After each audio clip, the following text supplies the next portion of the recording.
Hello, everyone. So I just want to let you know in advance if you hear any weird background noise. One of my windows is open right now. My doggy over here had a bit of an accident, and I had to clean it up. And I'm letting the smell get out. He's not feeling too great today. Hey, you okay, buddy? I know. I'm sorry your stomach's bugging you. It'll be all right though. Yeah, he's just not feeling great today, but happens to all of us. Let's get to some comments here. Timmy, what's up, buddy? Believe, focus. Lackey says, I hate it when it resets all this stuff. That is annoying. Um, Give me 1 second. I cannot stand it looking like this.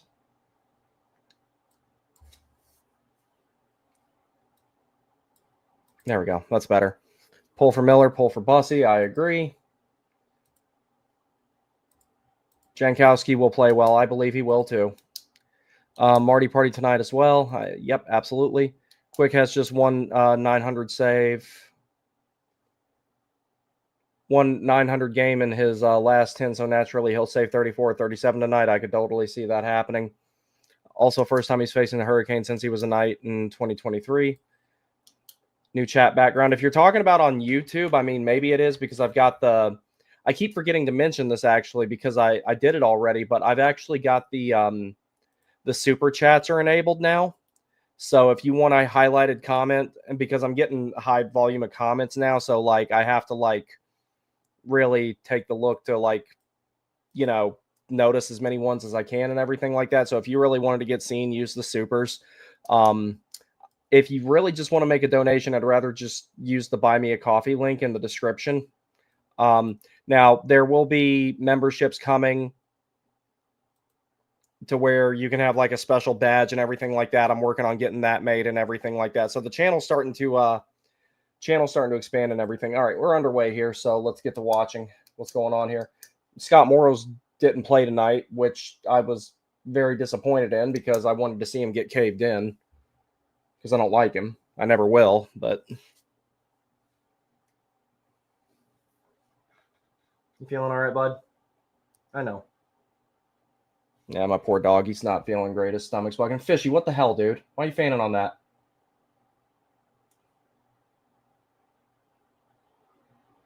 I really want to see Key get a couple of points and have a good defensive game tonight.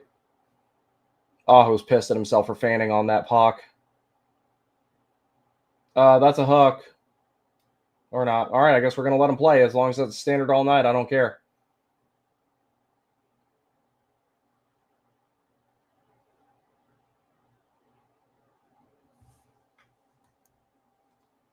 Matthew P. will be joining us in the second period. So it won't just be me tonight. And if I do jump off early, forgive me. My neck is still hurt. Like I said, I slept on it funny a few days ago. And I pulled the muscle in it or something, and it just doesn't want to go away. I guess I am getting to that point in life where it's a little bit more difficult to make things like that go away. So...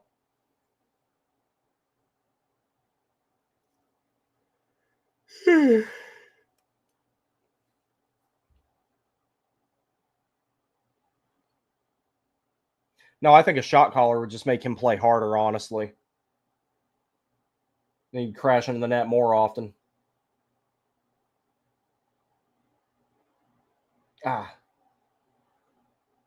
Jordan went for the tip there. I thought Martinook played good the other night. Y'all let me know what you think in the comments. I mean, I kind of half or 2/3 watched it because, as you know, if you were here last time that I did a stream, I'd had a bit to drink for the first time in months because I only let myself do that every once in a while, so it doesn't take much for me to become relatively inebriated. It's a pretty infrequent thing.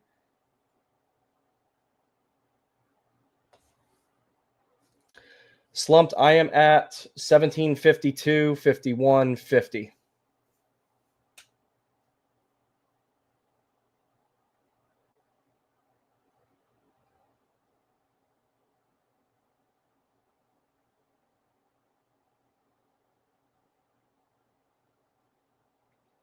There you go. Get in there and fight for that pot Carrier.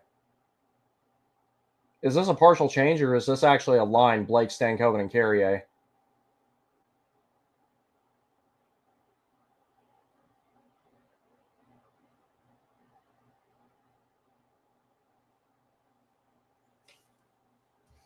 And I'm going to talk about this probably at the intermission. The amount of people that are bitching that Bedard should have been on Team Canada over Jarvis have no idea what the hell they're talking about. Yeah. Damon, MSG's never been the loudest arena from what I've been told. And, it's mostly corporate fans anyway. And then right now the team sucks. Fun fact, Brandon Bussey has won 22 games this season. The New York Rangers have 22 wins as an entire team this season. So I really want Carolina to win this one tonight, go into the break with their head held high, and then meme them heavily for that. Shot right on, as a certain commentator would say.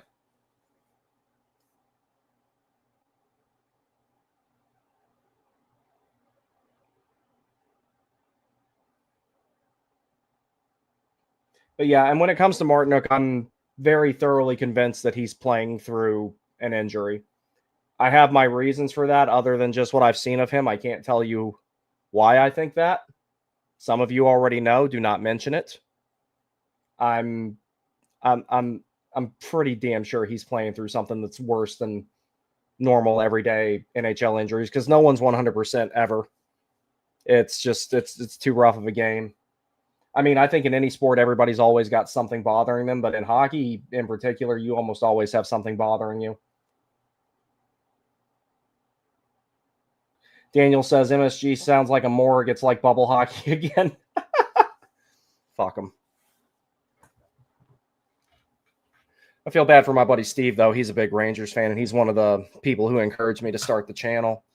And then I had a project manager named Dave who I was talking to him about. So he's a Rangers fan. He's from up that way. And him and I were talking one day. He said, maybe you have a future being a hockey commentator. And I'm like, I don't know about all that. I kind of suck at everything. And then one day I started this on a whim, primarily because I didn't know if I was going to keep playing with my knee bothering me, but it doesn't bother me so much anymore.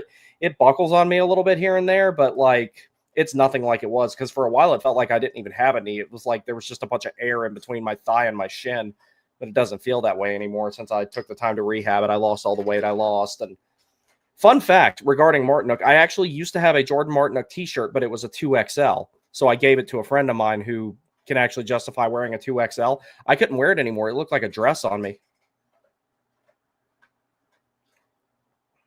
I really hope these lines are not the same after the break is over. Good defensive play there by Walker on Lafreniere, stepping up on him at the blue line like that. I mean, I understand that this line is effective, but you don't bring in a guy like Nikolai Ehlers to play with Jordan Staal and Jordan Martinook. I mean, I like everybody on this team. Oh, and another thing, I think some people, and I didn't word it the best when I said the whole thing about how I like Mikey Anderson more than Jordan Martinook. That's not me hating on Jordan Martinook. It's just anyone who knows me knows that I'm a defenseman nerd. And Mikey Anderson's one of the better shutdown guys in the league. If you ask me, I'd say he's in at least the top 12. So, that's just my like of that particular player archetype. My favorite players have always been, two-way centers and shutdown defensemen. And then if I had a third place, it would be tied between offensively minded type defensemen, and there's a very few particular set of wingers I like, primarily Tuomo Ruutu, Justin Williams, and Chad LaRose. We'll throw McGinn in there too.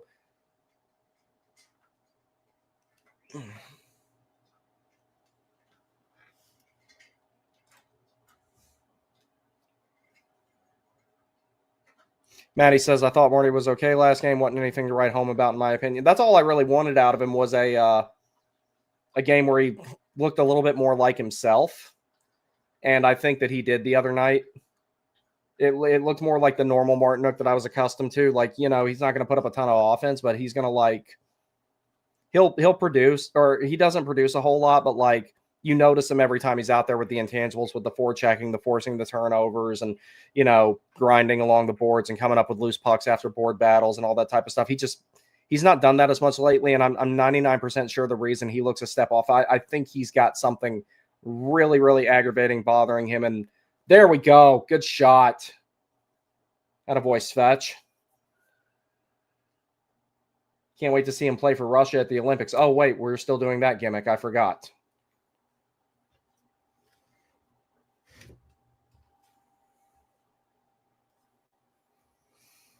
All right. And I'll get to as many of the comments as humanly possible, so. But I also actually want to really watch the game this time around.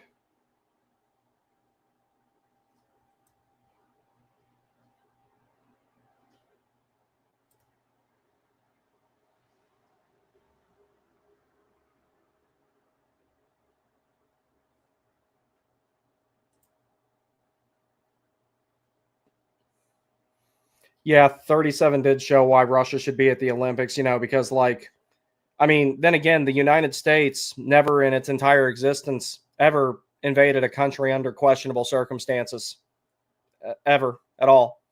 They definitely didn't do it one time in Southeast Asia, and they definitely didn't do it another time at any point in the Middle East. That never happened.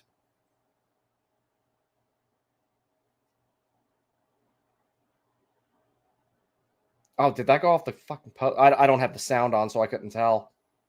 I've got my monitor split in half right now. Half of it's on StreamYard, the other half on the game. Yeah, that's another one. China. China has never committed an atrocity at all. They're not actively engaged in one right now either. They're definitely not. They've never put up nets around factories where iPhones are made so that people can't jump to their desks. They would never do that. God, what a move. KK set up the screen there, doing the flyby. But yeah, China's never committed an atrocity at all. Who else has never unjustly invaded a country? And I'm trying to think which. Germany. Germany's never invaded anybody that they shouldn't have. Neither is Russia, even though they're allegedly doing it right now. But I digress. Who else? Actually, come to think of it, I think every country's done something that they shouldn't have done at some point or another. And when I said Russian, then I meant Soviet Union era Russia. Important to distinguish there. Germany hasn't recently. They haven't recently, but give it time. Everything comes around. Let's see. I mean,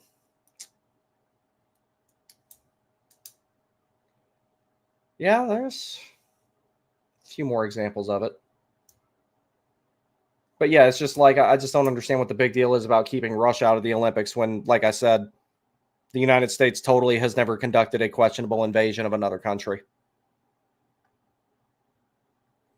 They totally don't have military presences in places where they probably shouldn't. Yeah, Japan. Japan definitely. I don't think they would have taken over the whole world, but if we hadn't intervened, they definitely would have owned the entire South Pacific, China, Burma, Manchuria, India. All that would have been Japan's. Every bit of it.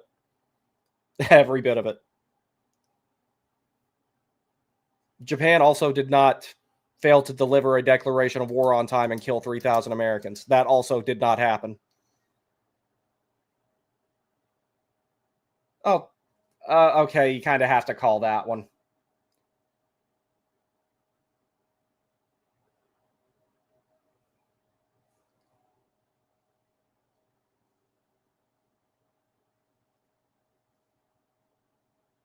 Feeling better now, buddy? If you're joining us late, Frankie's had a bit of an upset stomach today, so I'm keeping an eye on him. I considered canceling the stream, but if worse comes to worse, I can just step out with him. I think he's okay. You doing all right, buddy? I'll have mommy bring you a treat in a little bit because you ran out up here. I also need to go get a water.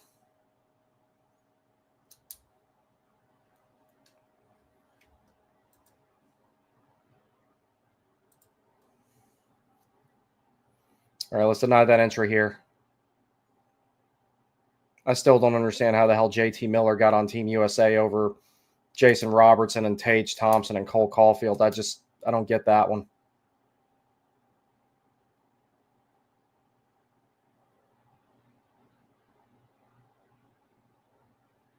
Because, like, you can tell he's just playing kind of checked out as it is.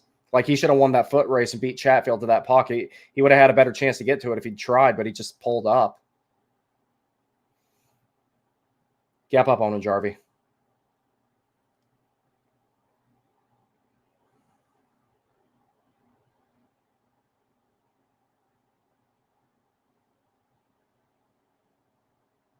Come on, boys. Step up. Close your gaps. There you go. Good job. All right, Aho's out, and Jarvis is going to the normal spot, and Aho messed that pass up. That's all right. Everyone get back quick. Yeah, I know Tage is on the team, but I'm just saying, like, as far as, like, on the depth chart goes, Tage should be on it over JT Miller. JT Miller should be on your fourth line at the most. Honestly, if it were up to me, JT Miller wouldn't be there.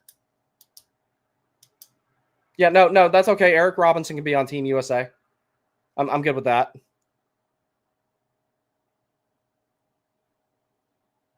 I mean, if he wasn't injured. I'm ready for him to get back, though. Yeah, JT Miller should be in the press box, like, for that team. I'm sorry. I just I saw some people post some stuff saying that he'll try really hard for the Olympics and then be on LTIR when he gets back to New York.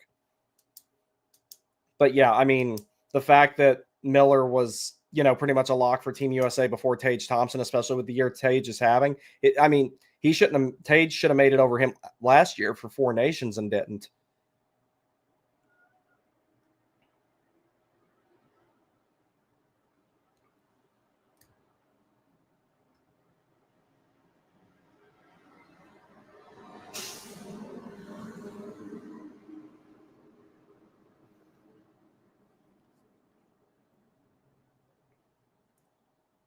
What's up, buddy?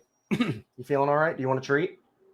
I'll get you a treat. I'm going to go get some treats for you in a little bit, okay? They're downstairs. I'll get them for you at first intermission. I know you don't know what that means, but I promise you'll get them. Dog's looking at me right now like, man, it's giving me the side eye.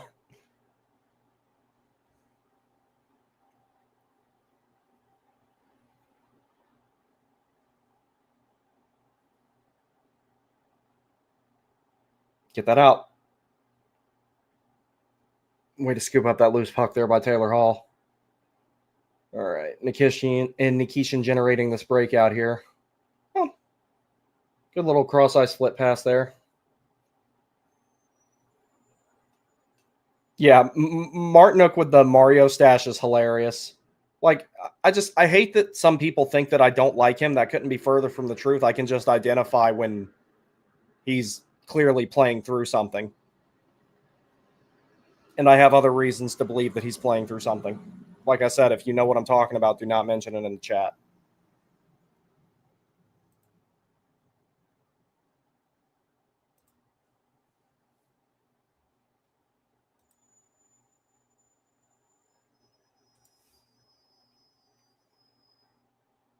You okay, pal?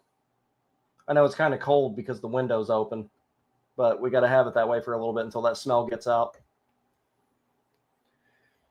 Yeah, man, this poor guy, he's had a day.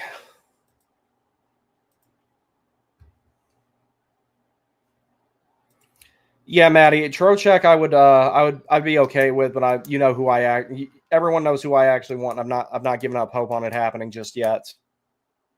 And it's like I have a feeling if Elias Pettersson does not go to the Los Angeles Kings, which is where I'm expecting him to go, I could see him ending up in Carolina. I'm not saying I condone it, and I am not so much worried about the player as I am the contract. And more so the fact that he's not engaged every shift. Now, maybe that's just because he needs a fresh start. Because a lot of the criticisms that people have of some of the players that Carolina would potentially acquire, everyone said the same stuff about Nino Niederreiter. But I mean, I'm not big on Pettersson primarily because of the contract. But if he doesn't go to LA, I could see Carolina grabbing him just because of how good his analytics look. And they've tried to get him before. They offered a significant trade package a couple of years ago to try and get him. And, Vancouver said, sign an extension or we'll trade you. And we know what happened. But yeah, I never was too big on that. I'm still hoping that there's some sort of way without Nikishin being involved that Robert Thomas could make it. It's Thomas. Yeah. That's so cool. That picture of Bussy and King Henrik. That is so awesome. Yeah, Frankie's being a good boy. His stomach was bugging him earlier, and I'm keeping an eye on him.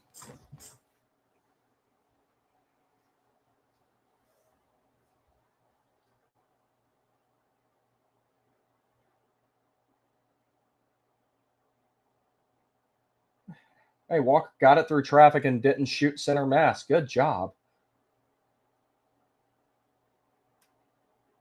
Yeah, see, that's what I'm saying right there. With Martinook, he was just a step slow getting to that puck, and 9 times out of 10 he gets through to it first. He's playing through something, man. I imagine it's got to be some sort of aggravating core or lower body injury of some sort. Something's bugging him. Slumped asked a while ago about thoughts about Quentin Byfield, and you said you haven't watched many games, but what are your thoughts now? So I've watched him some, and I actually, the last time I watched him, it was while they were playing against the Rangers. I like a lot of what I see out of him, but I feel like he kind of falls into the same category of Shane Wright, where he'd be more of a project. A player like Quentin Byfield or Shane Wright would go further up my personal trade board if it were the off season, so that you have time to work with them and take them to training camp and then learn the things that they need to learn. At that point, little bit different of a discussion around a player like him. As far as acquiring him in season, I wouldn't just be. I think the potential is definitely there. I think the potential is definitely there. So the whole thing about it is, oh damn, the potential is definitely there with Byfield, but I think that someone like him or Wright, that's something you need to have training camp to work with them to get them really up to speed. Doing that mid-season is going to be a little bit more difficult. Oof. Sasha lost a bit of an edge there.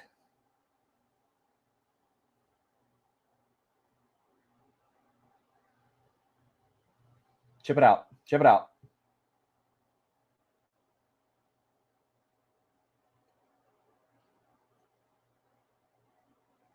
Way to stay on side.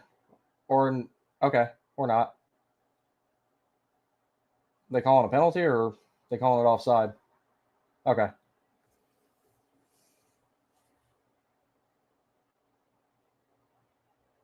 Oh, wait, no, that is a penalty. Okay. How you doing, buddy? I'll close the window soon, I promise. Poor doggy's over here chilling a little bit. All right, I guess we're going to do this again.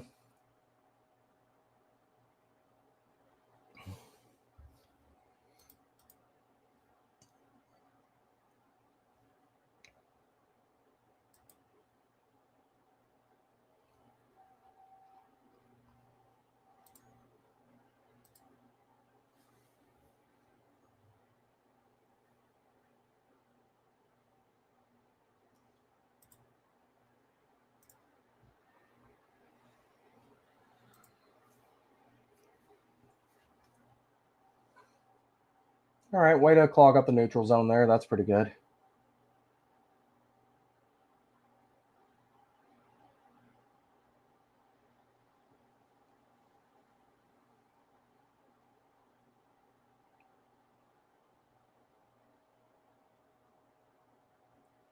Good block. Lost his twig in the process, but good block.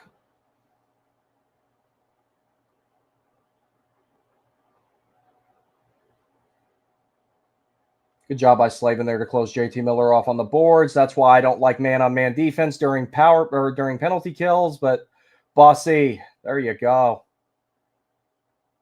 Didn't challenge too aggressively, made himself big. Very good. Very good. Let me turn the sound on so I can hear a little bit here.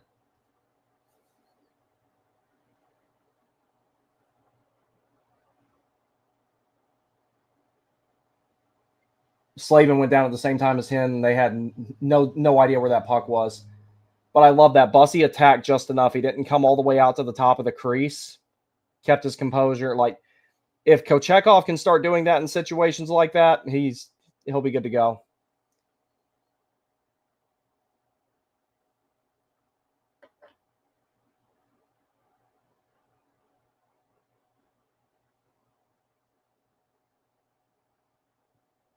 Right back out. There you go. That's the importance of zone entry denials, ladies and gentlemen. And Key helps out with another one there. Good job.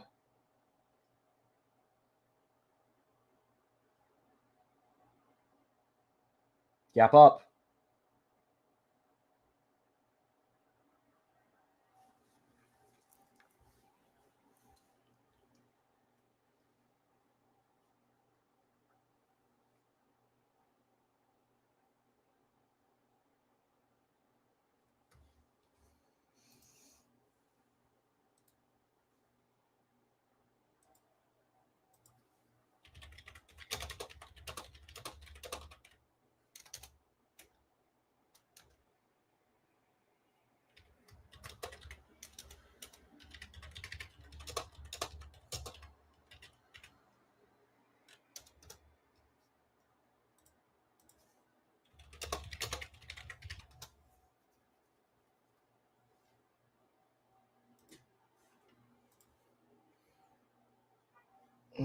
Damn, I wish that this pulled muscle would stop being pulled.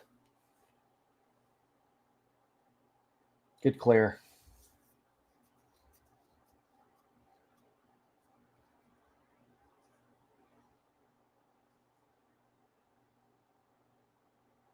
Right back out. Excellent kill. That was a very characteristic Hurricanes kill, and that just shows you how important Slavin is to it. Because he really was the catalyst of that penalty kill being so effective, both of them being so effective.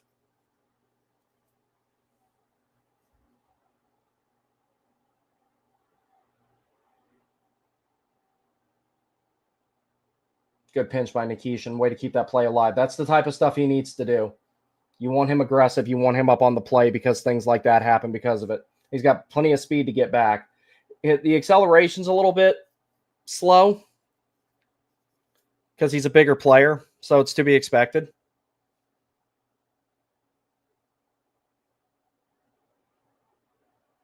But once he gets on his horse, he's got that great stride extension, so he gets back really quick.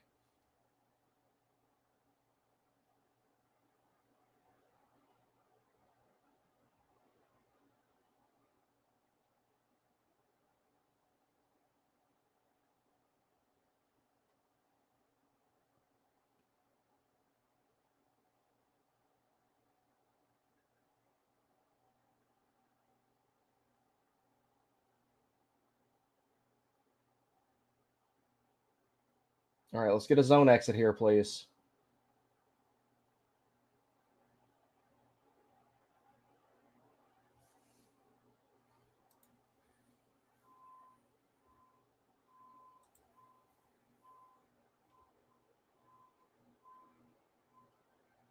So I did hear that correctly, that Henrik Lundqvist wants to meet Brandon Bussey. That's pretty cool. I'm sure we'll see some stuff on social media about that later. All right, guys, I'm going to take a quick break. I want to grab some treats for my pup because he's been a really good boy. And now he's like half awake. He's like doing this and his eyes are like this. You're the coolest dog. You know that? Yeah, you're going to get treats. I will be right back.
Alrighty, I am back.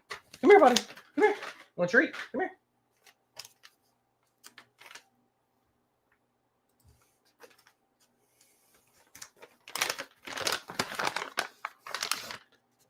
Here's a treat for Bussy's big save earlier. And Slavin being an absolute beast on the penalty kill. No, come here.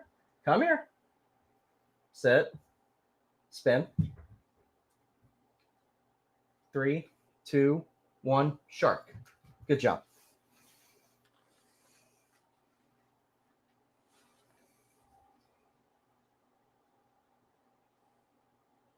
I like that load of high cycling there between Svechnikov and Slavin. Svech, don't do that, buddy.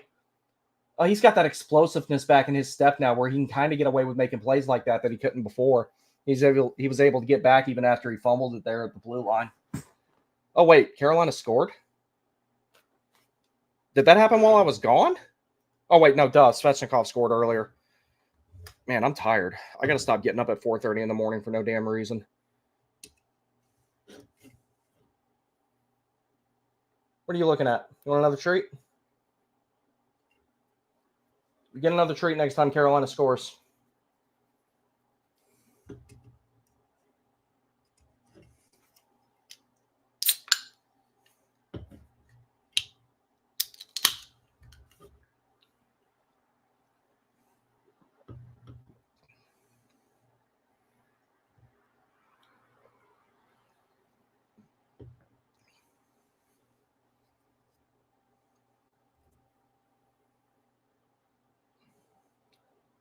Damn, that was a great play by Blake to come up with that puck. Stankoven was in the high danger area right there at the top of the high slot. That was a very well executed play there. Canes are doing a lot more of that where they're deliberately generating these chances in the zone during all that sustained pressure. I like a lot of what I'm seeing out of the team.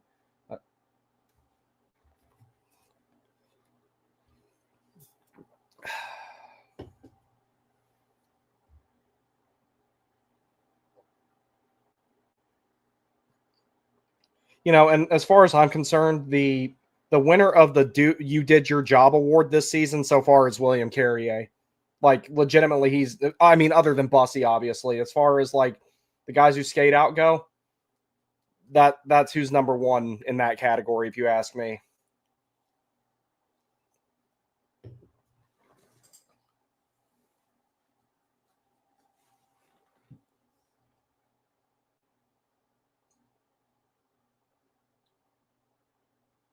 Damn near stuffed that in.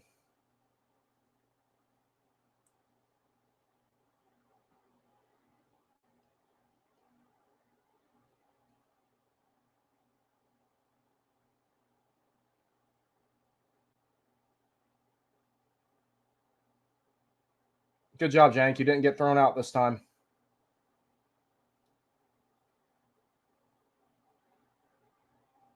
Yeah, Haggerty. Carrier is an animal.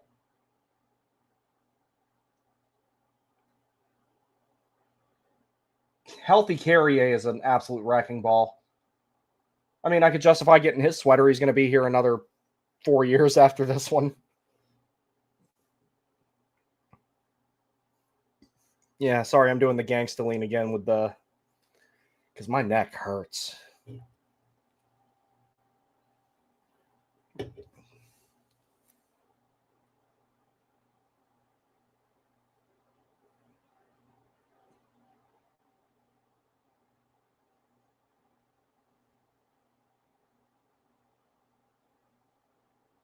Oh, and some of the other comments here, I'm going to get to them and everything, guys. I'm just waiting until the intermission so we actually have time to talk about them because there's some long-winded, responses I have to them, really good discussions to be had in there and everything like that.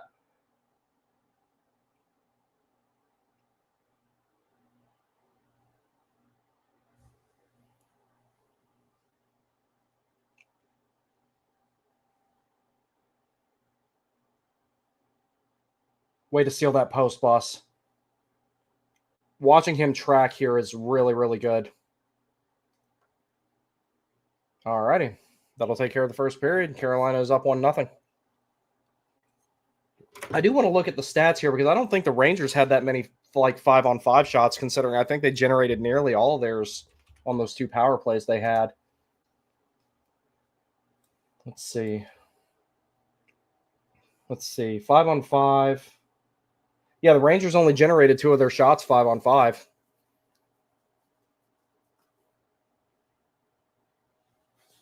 Because I pulled it up on Natural Stat Trick there to look at it. And also, you guys in the comments, play nice with each other. We're all on the same side. Unless any of you start saying things like "bring Scott Morrow back," then I will deport you.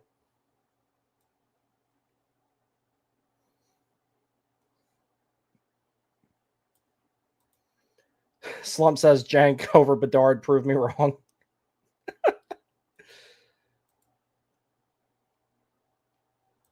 Haggerty says KK is getting one tonight. Damn it. I would like for him to. I really would. More than anything, I'd like him to go play somewhere where he can go back to being a center and at least being on a third line. Let's face it, the only reason he's in the lineup is because Robinson's out. So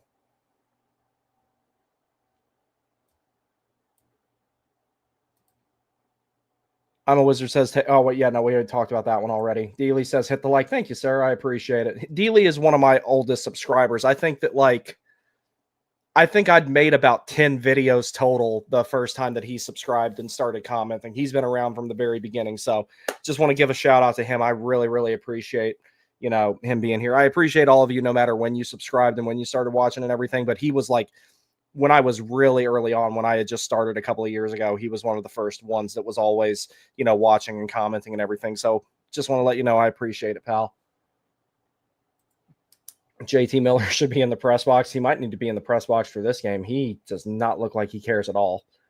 RoboCop and Caulfield should be. I agree. Yeah, they should be. He's not press box worthy now. Martinook with the Mario stash. Yeah, we talked about that. Dealey also says this break will do many of them well. Yeah. The break is going to be very helpful for Martinook, I think, because like I said, man, I just know he's playing through something. I've watched him play enough to know when he's not right. And whatever it is that's bothering him, it's from the core down, because it looks like he's a step off with his speed. Like when he gets to a puck and he has to win a battle, as long as he stays on his feet, normally he does fine. It's just he's usually one of those guys that always gets that extra step in foot races and everything, and he's just not got it right now.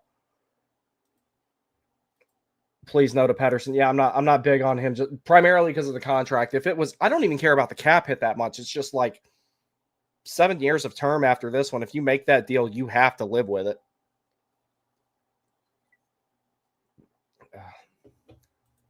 Yep, Frankie's being a good boy, AB.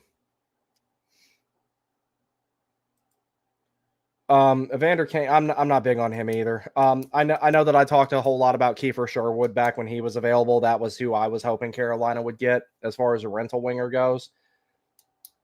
I'm actually starting to think the team's not going to do anything. I'm really starting to believe that.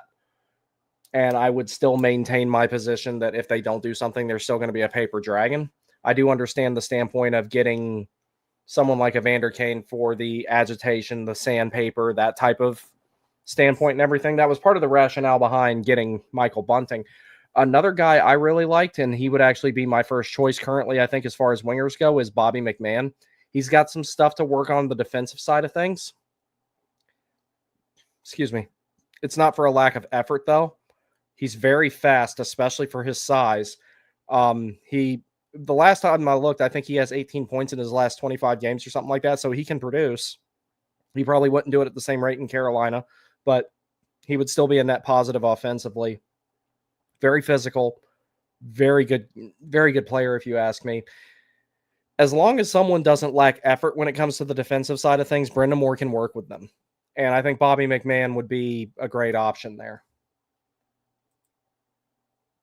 The Quentin Byfield thing, we talked about that. See, Dealey, this I kind of can't really agree with you on. I mean, Stankoven has made progress at that position.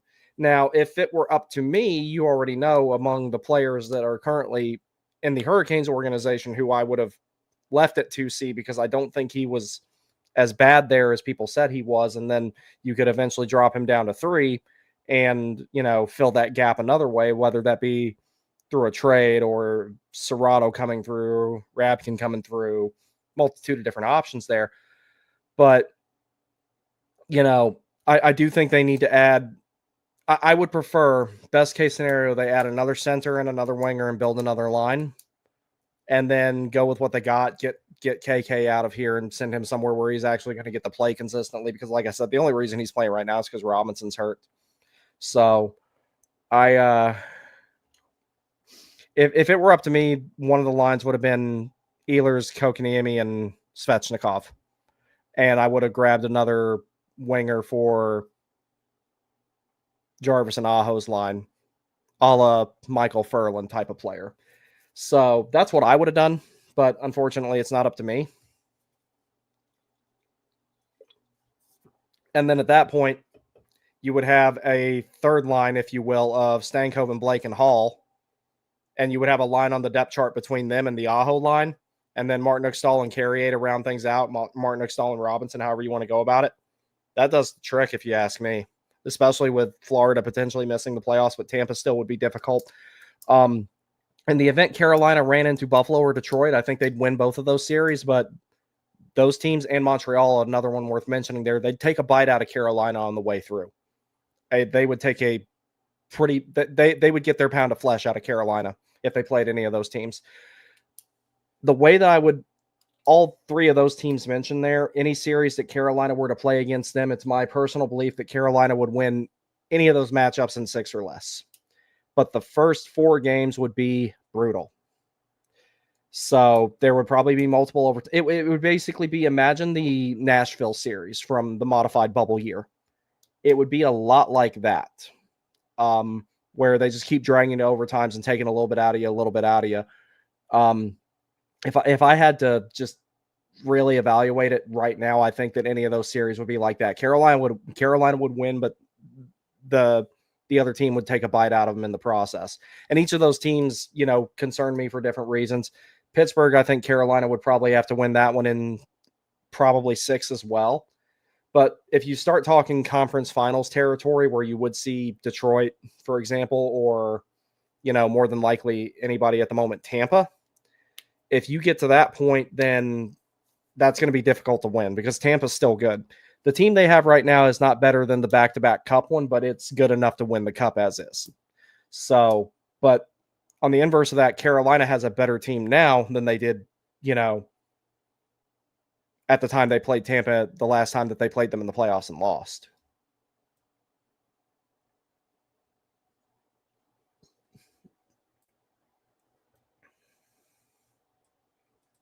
Wizard says Carrier is underrated wrapping around the net. I agree. His skating is very underrated. It's just, you see a simple, effective player, and a lot of times do you think Mark Scheifele would be an option? Yeah. The whole thing with Scheifele, though, I don't think he'll waive his trade protection, because the thing about it is, with Winnipeg, even though it's considered a remote or a satellite NHL market, that core is really, really loyal. Like, the guys who stayed there for a long time. Like Wheeler, Scheifele, Ehlers liked it there. It's just, he got a better opportunity in Carolina. Morrissey, like, the guys who like it there, they really like it, and they just don't want to leave. Bufflin liked it there a whole lot when he got there.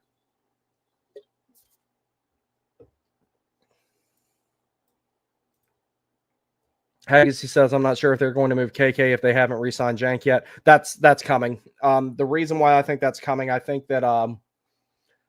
Rod sees Jankowski as a Stahl replacement. And to be perfectly honest, that's about the closest thing you're going to find to Jordan Stahl in this day and age, because they don't really develop centers the way that they used to. Jordo is a product of the pre-2-line pass removal, pre-lockout era. They don't really build them like that nowadays. So I think that if you're looking at someone to be a long, lanky, shutdown center that you can rely on in matchups, out of everybody that's on the team, Jankowski is kind of the closest thing to that. He just doesn't have the physicality that Jordo has. But as far as you go out there and keep that really good player on the other team from scoring, you keep that really good line on the other team from scoring, He can do that. He can do that effectively. I don't understand the lack of physicality in Jankowski's game at times, considering he's 6'4" and 205 pounds. I'd like to see him throw the body around a little bit more. He was doing that the other night. He threw a couple of hits, and I liked what I saw. Maybe he's, there's a time to, be selective about it and not chase hits and everything like that. That's the whole thing.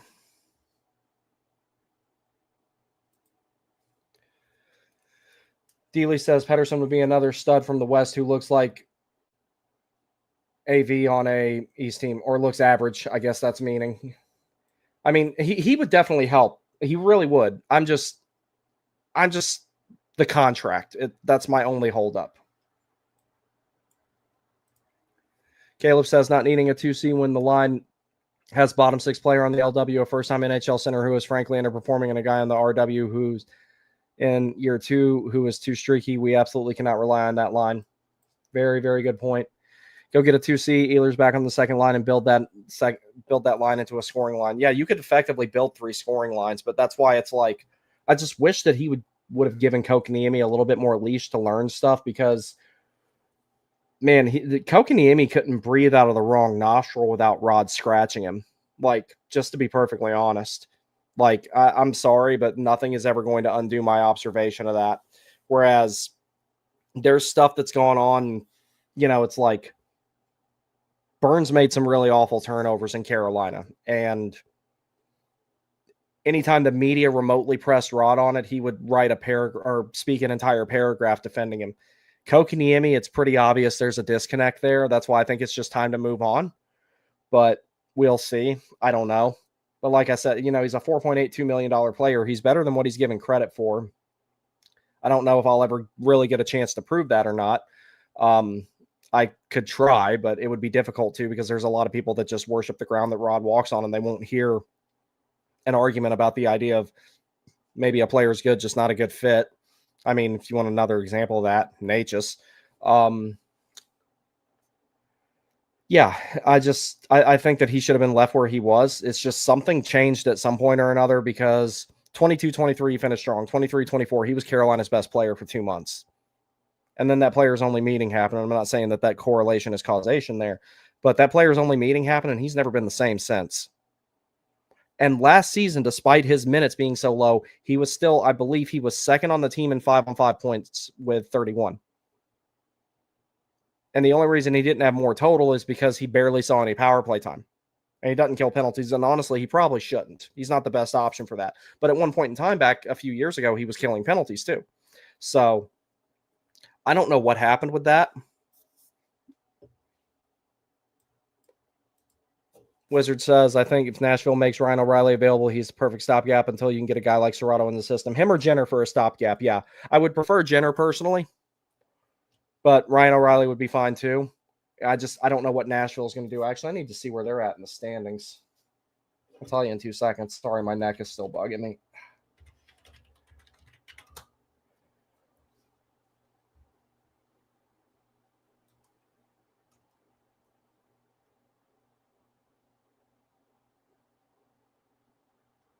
Let's see.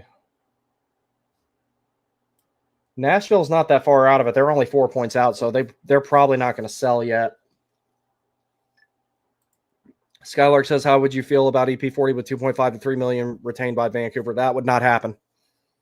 Not because of the length of his contract. That wouldn't happen. Now, in theory, if they did that, that would be one thing, but they're not going to do that. If it was 4 or 5 years, you might be able to get them to retain that much, because they're about to do a pretty heavy rebuild, but they will not do that. Dealey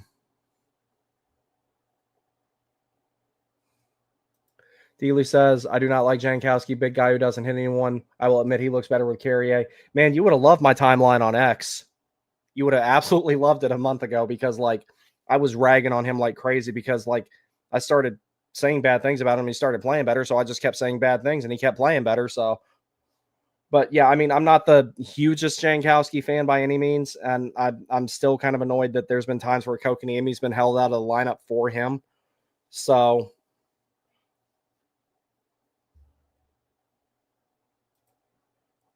Slump says Jarvis was about to cry in his intermission interview talking about making Team Canada.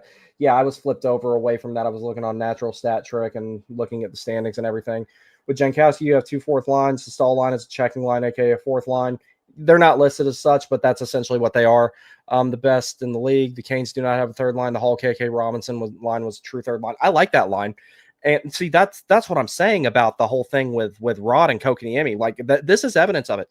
The first 2 games of the season, and I remember this explicitly because I argued with so many people about it, Hall, KK, and Robinson had the second best expected goals percentage on the team.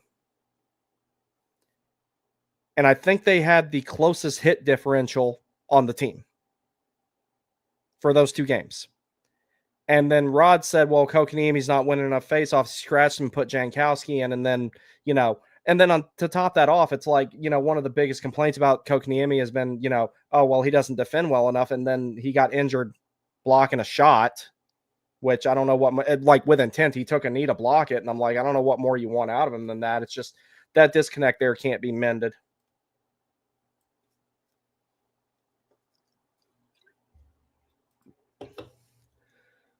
Dylan, what's up, buddy? I still think someone like EP40 is the most realistic option. Yeah. I'm like I said, if he doesn't go to LA, I can see him coming to Carolina. And, Pettersson should not cost that much out of the simple fact if Carolina takes on his entire cap hit, or at least like 90% of it, they're doing Vancouver a favor at that point. They need to just be happy with the cap dump.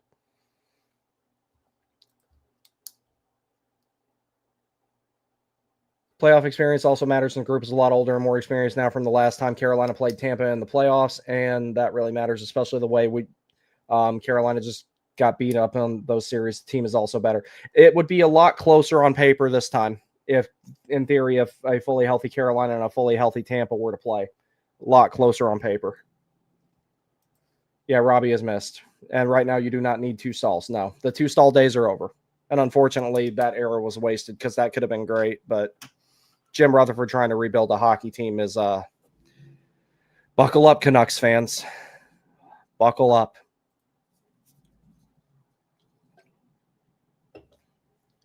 Apparently, Dealey didn't watch Evander Kane self-implode last year versus Florida. Please don't push the KK agenda. That drives Rod Truthers up the wall. I know, but I mean, I've been at war with Rod Truthers since... Well, now that I think about it, it's 2026 now. I'd say 2024 was when I really kind of started like voicing a few more disagreements that I had with Rod. But there are people who literally base their opinions off of the decisions he makes. And like I said on a stream not too long ago, I don't remember exactly how I worded it, but it was before Panarin got traded.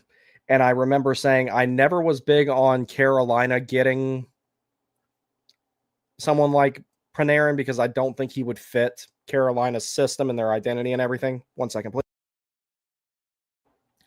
And part of that philosophy goes to the fact, or part of that is because I have not given up on Rod's coaching philosophy. And I'm far from giving up on it. There's some things that I would like to see done differently, particularly in the game management aspect. But,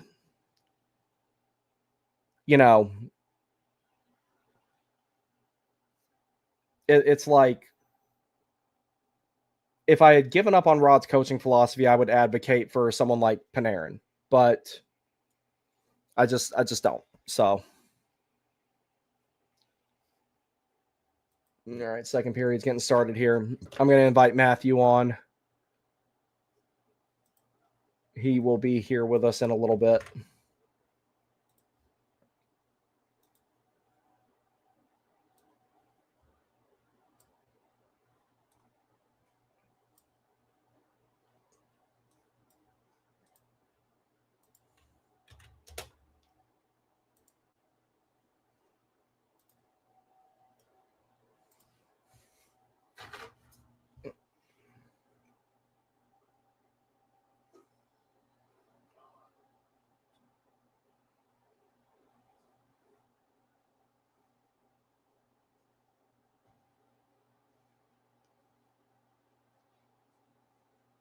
All righty.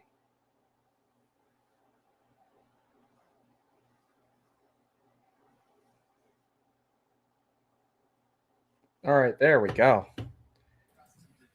My friend, how are you doing? What is up? Thanks for having me. I appreciate you coming on. These are a lot easier to Yeah, do with someone else on with me. I'm glad I can help out here tonight. Sorry I was a little bit late. Oh no, it's all good, dude. Kids You chose the always. long stories to read tonight. Oh, you did. Yeah, the It, kids it they wasn't. It chose the wasn't longer Good one. Night Moon or Dr. Seuss tonight. No, it wasn't one I could just speed run through. I had to, You don't. You took don't just have the a little Samuel more L. time. Jackson children's stories on audio. No, can't do that with them quite just yet. If you know, you know. Yeah, if you know, you know. Please, child, go to sleep. Go. Where are you at? I'm coming up on 1905. I am a 1854. All right, so you're a little ahead of me. You're about like. I'll tell you what. Stand by. Ahead of me. Where are you at right now? 1855. Okay, so next stoppage of play, I'll pause and I'll let you catch up. Sure. Outside of the post. Ooh. Oh, what a save by Quick. Yeah, so good for Seth Jarvis. Yeah, I'm happy for him. And goodbye. I'll give credit where it's due there. Goodbye for Braden Point. To give up his spot because he probably could have played through the injury if he wanted to. Yeah, but if it's bad enough, it's like. Plus, okay, so I'm at the 1809 stoppage. I'm pausing right now. You let me know when you catch up. Gotcha. It's 1809 right now. Got it. It just stopped. Okay, I'm looking dead at key. Yep, me too. Okay, yeah, cool. we're pretty in sync. So I'll give him credit for that. So it's gonna be weird because love Jarvis and I hate JT Miller. It's weird. It's like I hate half of Team USA. I really do. It's like, yeah. Go ahead. I can't cheer for like. It's weird cheering for a team with JT Miller and Jack Hughes on it as it is. If it wasn't for Slavin, I would probably be a traitor for 2 weeks. I would be Finnish. Right. Yeah. Well, I really would. So I mean, like the Kachuk brothers, they're the players that you hate their guts, but you really want them on your team. Yeah. And even with like someone with Hughes, it's like I don't have any ill will towards Jack Hughes. It's just he does nothing for me. But JT Miller is lazy and just pathetic. Yeah. Like JT Miller, I actively dislike. Yeah. Like as a player, not just as a person. Damn it, KK. I was hoping to get one. So you're still a little bit ahead of me. You were about like 3 seconds ahead of me on that. Okay. Yeah, we'll sync up again here in a second. All right. Play just stopped. All right. 1, 2. Now play just stopped for me. Okay. Yep, I'm on 17-11 right now. That's what I see. Okay. Great play by Svechnikov in the first period. Just skate down Broadway and let it fly. Yeah, I looked like an idiot at one point after that because I ran downstairs to grab some water and grab a couple of treats for my dog. And I totally forgot that he had scored. And I come back up here and I see the score. I'm like, wait, did they score while I was gone? I was like, no, shit, no, duh. I saw Svechnikov score earlier. But yeah, I was watching you a little bit before in the first period, watching the stream. But dude, that place is empty. Yeah, I mean, I was listening to a couple of Rangers podcasts earlier today, and like their Locks On guy and a few others, and boy, they are not happy. Like it, and to be honest, like everything they said though, I'm like, yeah, if I was y'all, I'd be very upset too. Yeah, see, that's why I don't. Reasons. That's why I've got my patience with Tulsky because it could be a lot worse. He's not Chris Drury and he's not Fitz. Right. He's not Barry Trotz, even though he's walked away now. Oh. Like there's way worse GMs than Tulsky, and there's way worse coaches than Ross. Yeah, I mean, I understand that we have a lot of basically the pathology now of like always the bridesmaid, never the bride when it comes to pursuing trades and free agents. Mm-hmm. But at least we're pursuing it. At least we're in it. And with Panarin, I mean, like I said, if he landed him, I'd have cheered for him. But I honestly, it probably worked out for the best we could have hoped with him going to LA. No, that was best case Rangers. scenario. You don't have to worry about him coming to Carolina and not being a good fit. He can only hurt you twice a year now, unless you go to a very, very, very unlikely Stanley Cup Finals matchup in the next 2 seasons. So literally best case scenario. Yeah. Because I really didn't want him, man. I just didn't see the fit. Yeah. I mean, it wasn't really a fit. When people started talking about Artemi Panarin coming to Carolina, that's when I was kind of like, you know what, EP40 is starting to not sound too bad. Yeah, like EP40 he's just a little slow. Yeah, he's just a little slow, but I think everything else about his game I like. See, I don't even know if he's really slow. He's just not engaged all the time. He's not. He's got a lot of similarities to Aho, but like the amount that he moves his feet, how hard he skates, is like the biggest difference between the two. And I'm not saying that he's lazy. It's just he's not as puck hungry as Aho is.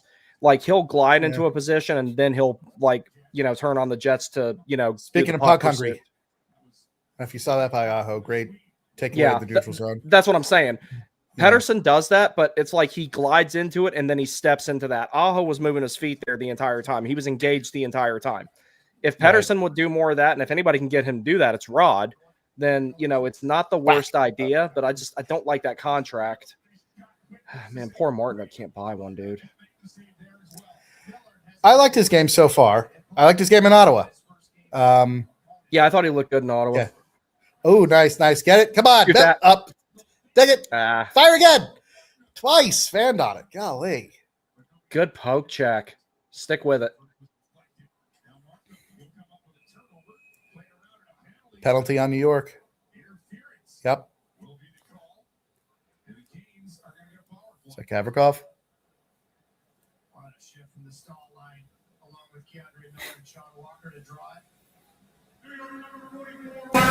Yep.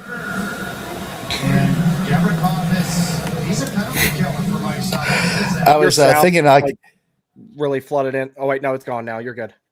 Okay, sorry. Yeah. Oh no, it's okay. My headphones got really loud. I was like, ah. Okay. You're good now, though. Don't know if it was on my end, but all right. It might have been. It might not have been. I don't know. Gotcha. No, go ahead with what you were saying. Well, I was thinking about, if what the Russian Olympic team would look like. It'd be scary if you ask me. It would be scary. Yeah. Honestly, they'd probably be the favorites. Like, is Canada, obviously they're really, really, they have incredible forwards. Still don't just. Oh, when we get to second intermission, you can go on and help me with my second part of my tirade about all the idiots saying that Bedard should have been on Team Canada instead of Jarvis. I'm like, do you not understand the need that Jarvis fills for them? Like, he replaced a very similar player. Yeah, it's like, are you going to send player? Are you going to send Connor Bedard out there to kill penalties? No. Yeah. Like, yeah. Zone entry. See, that's what I like. Svechnikov's got that explosiveness back, though, because he's taking that quick step and getting the puck back even after he lost it there. That play didn't work out, but he could make the follow-up play. He wasn't able to do that before his injury before he really got that knee rehab to the point where it needed to be. Oh, wow. Ugh. Let's have a good cycle here, guys.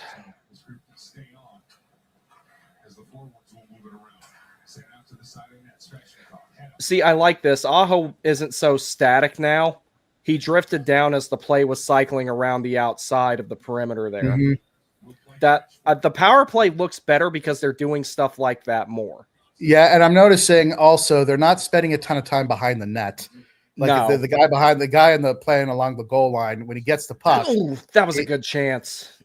Yeah, see, it's things like that. Yeah, that's the type of plays that they weren't doing before that they've been doing for the last few months. Good pass. Missed. Wow. Solid looking power play. Not bad. Yeah, some looks. Yeah, it's just that it wasn't doing this before, but now it's like, yeah, see, I don't mind where Ehlers is at there to, the pop-out spot and everything like that, but he's got enough room to where if he can't take it directly to the house, he can restart the cycle or he can center it like he did there to Jarvis. Yeah. Great save by Quick. No, I like the changes they've made to the power play. And, as far as like having someone who can operate from behind the net, there's about 5 guys in the league who can actually really effectively do that, and none of them play for Carolina. Ehlers didn't do a bad job there. But No, if you're talking like directly, like in Gretzky's office, yeah, I'm saying there's like 5 guys in the league who can do that, and we do not have any of them on this team. No, we don't. And actually, you could probably safely argue they're all out west.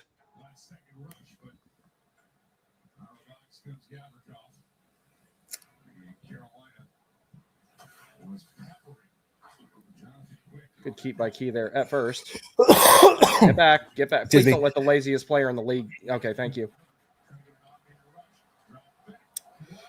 Good. So if I'm coughing a little bit, sorry about that. I'm still under the weather. I was sick earlier this it's all week. good. I've got the gangsta lean in my neck still from where I slept on it funny last week, and I can't get that muscle to unpull itself. Yeah. Good job getting back there by Jackson Blake. Back check. All righty. And now a commercial break. So mock trades. Mm-hmm. Like I don't know if you saw what I had for Thomas. If we're gonna get him, I mean, like I was saying Nadeau, which everyone who watches us know how much I love Nadeau and how much I really don't want to trade him, but I would do it if we can get Thomas. So Nadeau, Blake, KK, and a first. If I think that that's doesn't get it across the finish line, then it's not worth it. Then Doug Armstrong is an absolute idiot. Yeah, well, I mean, that is a substantial overpayment. Yeah, and the other thing about it is, though, it's like, and we've talked about it before, Armstrong overvalues his players. He really always has. He really does. Mm-hmm. He didn't trade Buchnevich when he could have. Yeah. Except he extended him. That was stupid. Yeah, that's why it's like, no, but that one right there, it's like a little bit more. See, like the package I put together, I thought was like the framework of a trade. Mm-hmm. And I gave my rationale as to why every piece would, be involved in it and everything. The one you're giving is like a take this or leave it type of final deal. offer. Yeah, final offer. Yeah. If that doesn't get it done. Yeah, and it's like, it's like I included Nystrom in my version, and that was hard for me to do because you know how much I love Nystrom. So it's like, because I'm a nerd for defensemen and everything like that, especially ones like him. Right. Yeah, I mean, if that doesn't get it across the finish line, Doug Armstrong, then don't even worry about it. He should be fired. Yeah, and then that we just have to move on. And then someone else that is, sorry. No, go ahead. Well, I'll say someone else who's available that's kind of similar in some ways to Panarin, believe it or not, is Patrick Laine. And the thing about him, even though he's got the same, like very similar to Panarin, like the same issues, the same problem, obviously health is a bigger thing because he's not expected back until after the Olympics. But he could be had, I think, for dirt cheap. He's on an expiring contract. If he's dirt cheap, stick him with Aho and see what happens. Yeah, I mean, especially if we trade Nadeau. I mean, not that we would ever extend Laine without a nice look at it. And frankly, even for Thomas, I want to see what he looks like after the break before I would really want to make that offer. Yeah. Well, Laine for dirt cheap, like if you could get him for like maybe first, or a late round pick or something like that, or maybe one of the low level prospects, I'd be fine with that because just stick him with Aho and Jarvis, then you don't have to worry about the lack of defense on his part because that'll be covered. And just tell him. Ooh, good. He squeezed it a little deep in his net there, but you stopped it. Yeah, so I mean, Laine I think he'd be really, really inexpensive to acquire. He's on an expiring. He'd be a pure rental. I think we'd have to accept that. But I think that's if we're gonna get him, that's what you'd want. So what's the over and under that he gets scratched in the playoffs for Justin Robida or Mark Jankowski? Well, there's a precedent there. I'm just saying.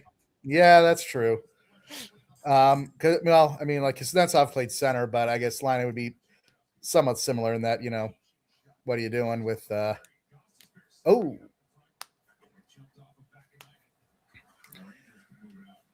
and not that we'd want to like really extend Laine before we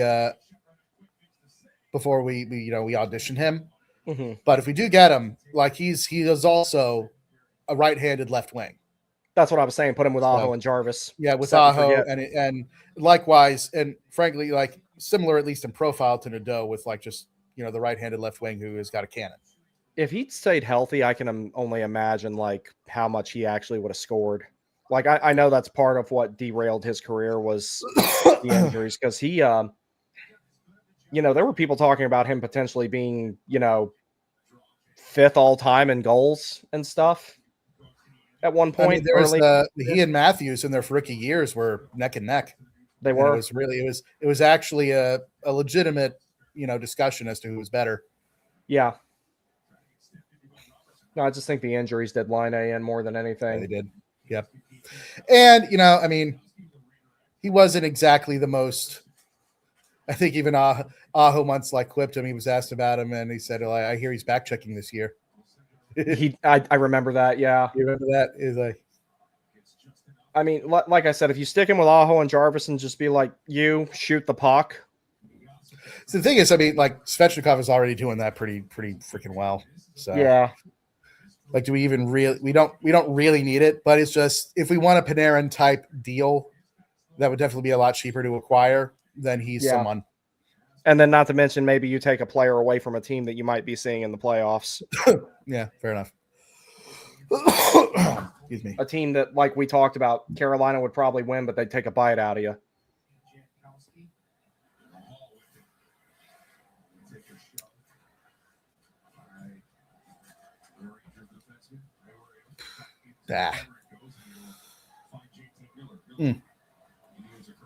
Good stick by Slavin. That's that never gets old. That never gets old. Oh, dude, Blake's defense has been great tonight. He's had a good game. I like his game. Now, generate an entry with your head up. That's your next thing you need to learn before you get killed. Because he does that all the time. His head was down on that entry too. Have you noticed? Yeah, that's what I'm saying. He does that so often. Like, buddy, you got to stop, or you're going to get annihilated. Yep. I mean, he took a few bad hits last year. Speaking of bad hits, did you see the hit on McAvoy? I think it was Volmanis. Yeah. Against yeah. I mean, I'm no Charlie McAvoy fan by any means, but that one was bad. I think they'll pair him. Well, I guess they'll probably do Slavin and Faber again, but honestly, I think a McAvoy and Slavin pairing would be something else. Well, no, I think they'll put Faber with Quinn. I don't know, maybe we'll see it. Yeah, that's what I think, because that was the original plan for Four Nations when Quinn got hurt. I mean, stop me if you've heard this before. A Hughes brother was injured. Gets hurt. Yeah, like I know, hard to believe.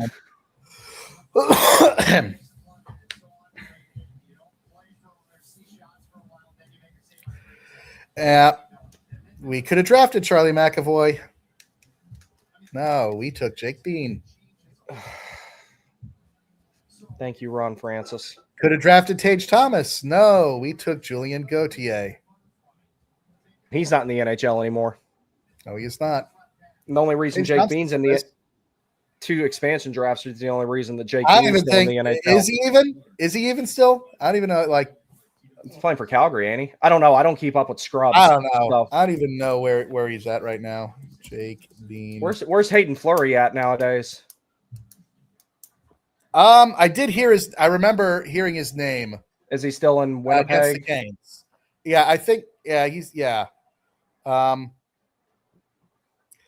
it says he is playing for. Yeah, he says he is on the Flames, but I don't know if he's on their active roster right now. Mm-hmm.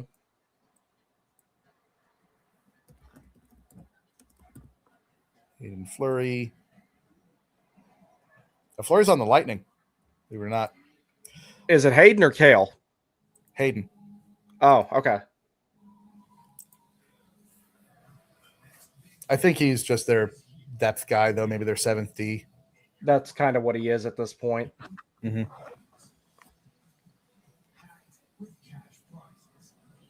Yeah. Rod Francis, he found. Give him credit. He did find some late round gems, but he was awful in the Aho, Slavin, Pesci. Yeah. But he was terrible in the first round. He was just Yeah. awful. Well, Natchez. Yeah, I'll give you. That was before Rod was coach. That was before Rod was coaching. So like that was definitely a take the best player available at that point moment, and he actually did get the best one that was available at that particular point. That's fair.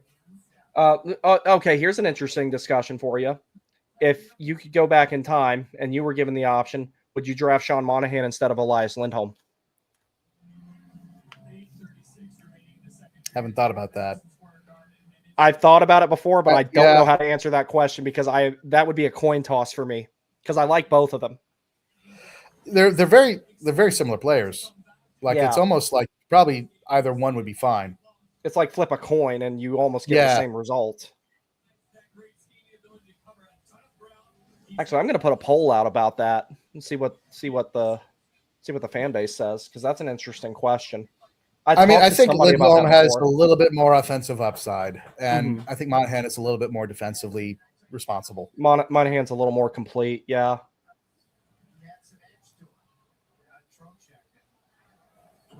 But not by much. Yeah, no, they're close. Like I sit here and I think about it. If Carolina had drafted Monahan instead, would they have kept him? Would they still have traded him? Maybe. Let's say in alternate history, would they have traded him to make the Dougie Hamilton deal happen?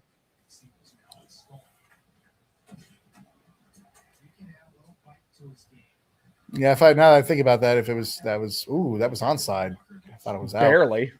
But yeah, honestly, oof. I wasn't sure about that one.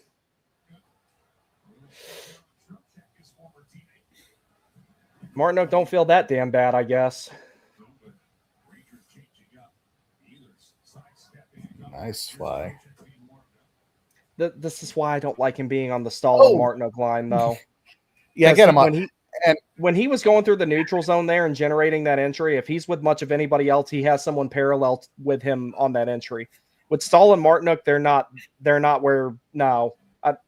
I hope that line is done when the Olympic break is over, and I'm hoping that Robinson will be back because this is getting kind of ridiculous.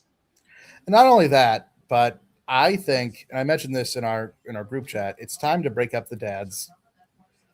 I think Taylor Hall should be Stahl's left wing, and I think maybe Stakelman probably should be the right wing if we get a center.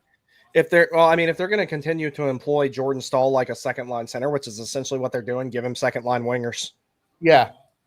Oop. Oh. God, that was a great pass by Stank. Good job by Nikishin drifting down there into the slot. I love it when Nikishin does that. Be aggressive in the offensive zone. You're big. You can keep pucks in. You can use your frame.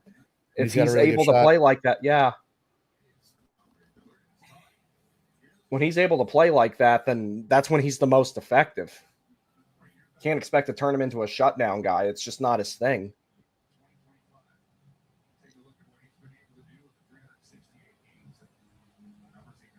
I might throw my Nikishin sweater on for the third period because my window's still open right now. It's kind of cold. How much snow did you get? Not much. It melted in like a day. It's just the reason I've got the window open right now is because Frank had an upset stomach earlier. So after I got done cleaning it up, I opened the window up so the smell could get out. He's doing fine now, though. It's just the thing I told you about made him nervous. So, Hall just about had something there.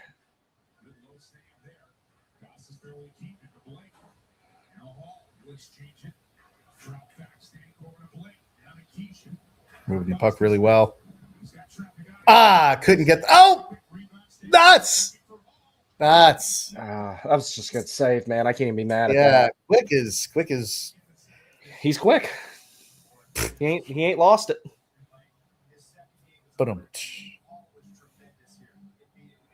I still think the joke about the Emperor throne room during the draft was my best one yet. That and the Taliban shadow governor one.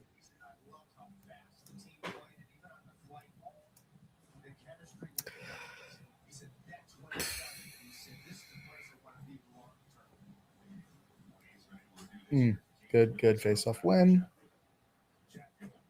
The set plays off the draw are a lot smarter than they've been in the past. Like they're they're moving the puck with a lot more intent. They're executing that a lot better. I mean, yeah. I'd like something a little maybe more creative than They're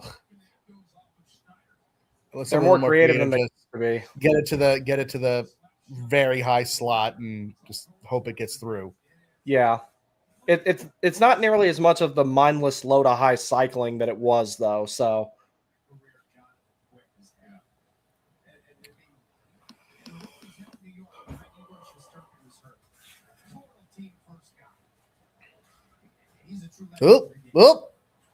stick with it, Svetch. Who did he do that to? Was that Gavrikov? He embarrassed? I'm pretty sure it was. Yeah, that was Gavrikov. I remember in the offseason, Rangers fans were being like, oh, he's so much better than Miller. And they're going to be so... Or that guy who wrote that post about... Land. He's so great. And to be fair, he probably is. He's definitely their best defenseman right now. Yeah. But...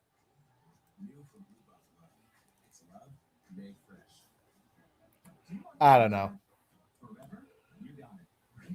Like what did it like some other I forget who it was. Someone was like, oh, I feel bad for Rangers on their turn. I was like, I don't.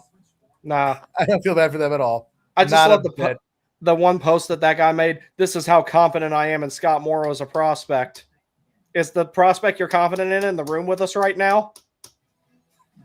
No, he is not. He's in fact not in the room. He's not on the ice. No. He's in the press box. Give it a few more months. He won't be in the league. Let me write that down. 5 February 2026, 1:23:36. So I can clip that and be like, and like told you. Yeah, and like with Liam Greentree, who they got for Panarin, actually they're going to ruin him. Greentree, they're going to ruin him. Yeah, they're going to ruin him. Like I just have, and I will say this: they from the Rangers, people that I was listening to, they're aware of the fact that they cannot develop any talent, and yes, it's a shame, and it sucks for Liam Greentree because I actually do like him as a player. They're just going to misuse him. I mean, I think he'll probably be on their roster next year, but he's going to be buried in, he's going to get like 6 minutes a night. Or they'll trade him for somebody else who's 28 and on the decline when they're trying to get someone who they can actually use in the lineup that they don't have to worry about developing. Because I mean, if in this day and age in the league, if you can't develop futures, you're not going to last. If you can't manage your assets, you're cooked.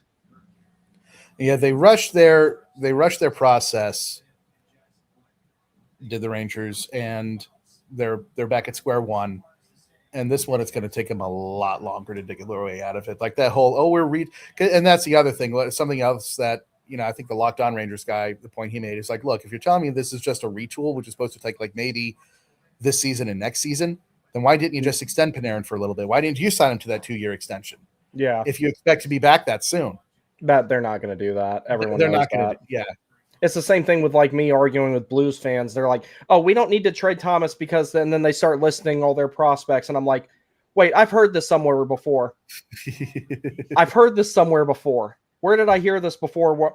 Victor Rask, Elias Lindholm, Hayden Fleury, blah, blah, blah, blah, blah. And the list goes on. The team's going to be great. 5 years later, it still sucked until drastic changes finally started getting made. And we both said it. Like if we were in the Blues situation with a player like Aho, you sell him to the highest bidder. Oh, hell yeah. I wouldn't have thought twice about it. If Carolina hadn't turned the corner by, say, 2021, yeah, I would have done it. Maybe sooner. And the funny thing about it is Aho wasn't supposed to end up being Carolina's franchise player either. You really could have sold high on him. He was supposed to be a second line winger with 60 points, and look at what he is now. Right. But I mean that's something I have to give Brind'Amour 110% of the credit for. If he's not in the equation, Aho does not turn into the player that he is. Very true. Carrier's had a really good game. I love his plan. Everyone knows his plan when he's in the offensive zone. And it's a very, very simple plan, but it's just he seems to create a scoring chance every time he does it, which is just go to the net. It's because he's a What wrecking concept. ball. Yeah, he curls around the net and just like either on the backhand or the forehand, and he just either shovels it on net and creates chaos or finds someone for a tap in. Oh, and that was one of the things I mentioned earlier before you came on was like there's two front runners for the I did my job award on the Carolina Hurricanes. I heard you say that. Yeah. It's Bussy and Carrier. Carrier. I mean, like I gotta admit, like his in the offseason, he was the one I was like, don't want him. He proved me wrong. Yeah, and you're seeing how effective he is since he's stayed healthy this year. No one's at the door. Put your ears down. My dog's over here like, who's that? Who dares disturb my humble abode? You want a treat? God, he's quick, like 39 years old. How is he still doing this? It's because he's not been a starter for a long time, so he's not taking on crazy workloads every season. That's fair. Yeah, with Shesterkin playing, he only plays like probably a quarter of the games on a normal, Come here. Whole year. Come here. All right, I'll toss it to you since you don't feel like getting up. There you go.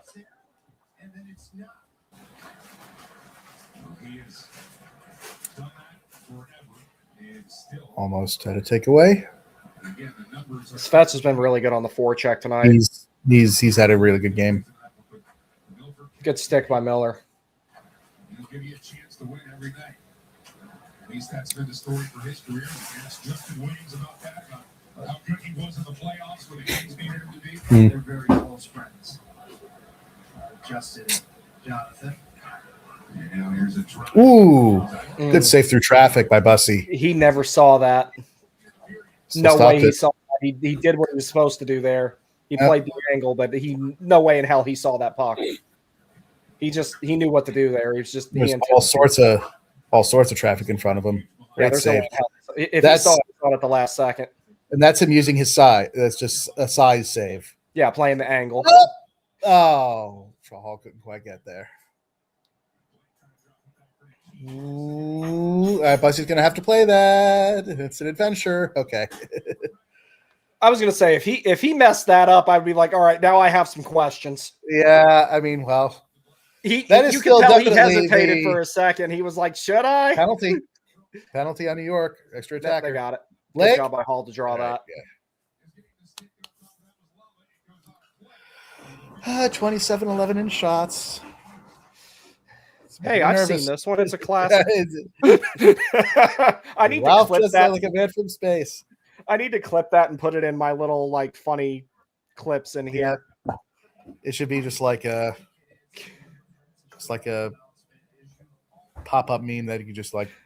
Yeah, because I can upload this in here, and that's going to be because the only one I have in here right now is in Top Gun, where Charlie says the encounter was a victory, but I think we've shown it as an example of what not to do. That's the only one I have in here right now. I'm going to upload that you need like the white rabbit with the clock. Oh, with the with the watch. Time's ticking.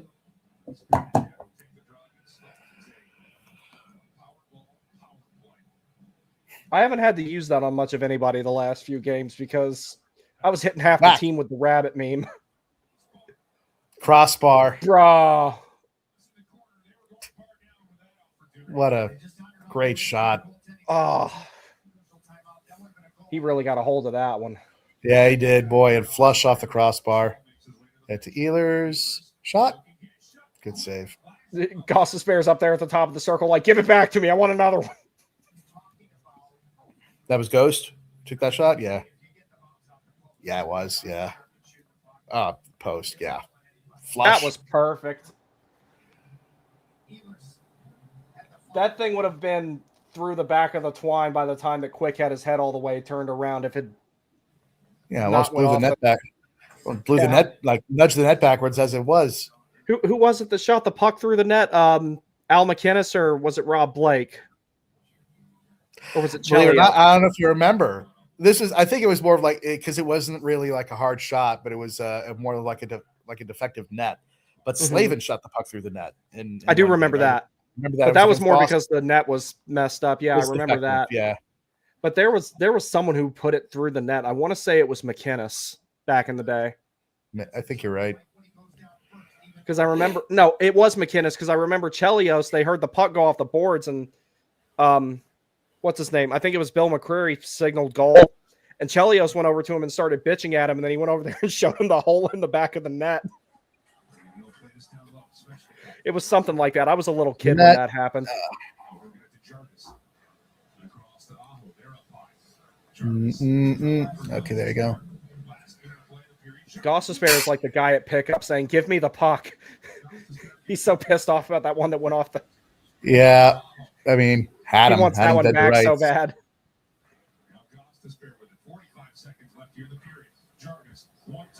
Layered screen. Yeah, missed high.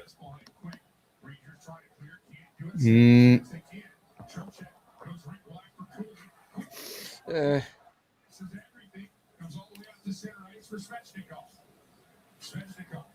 25 left. Oh, come on. Golly. I mean, we're all over it. All over it. Playing extremely well. Power plays looked good. Yeah. I like the last power play, but this one's even better.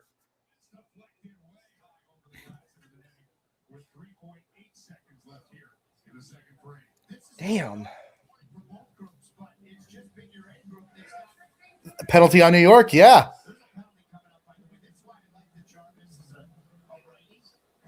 Who got called? Cooley?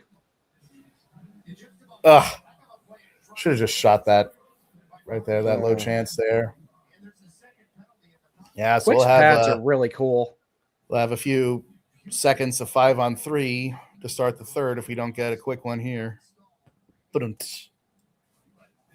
Pardon me.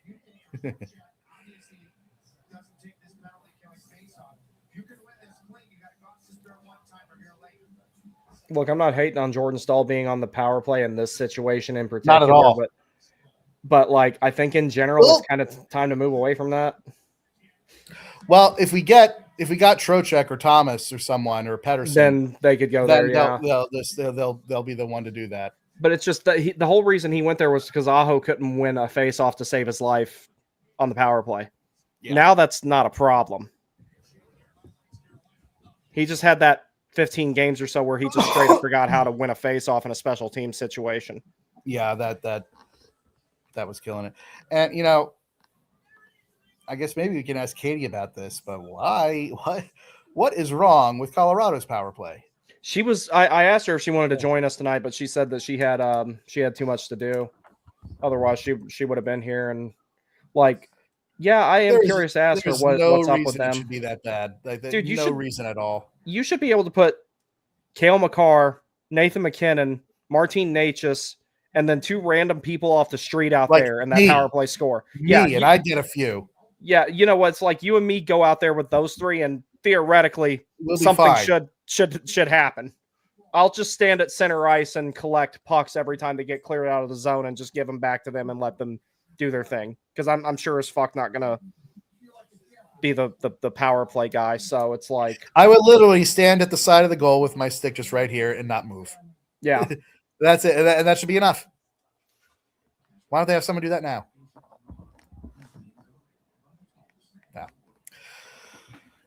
No. She looks just like a girl I went to high school with. I don't think it's her, but it looks just like her. All right. I wonder if there's anyone else we could talk about with trades.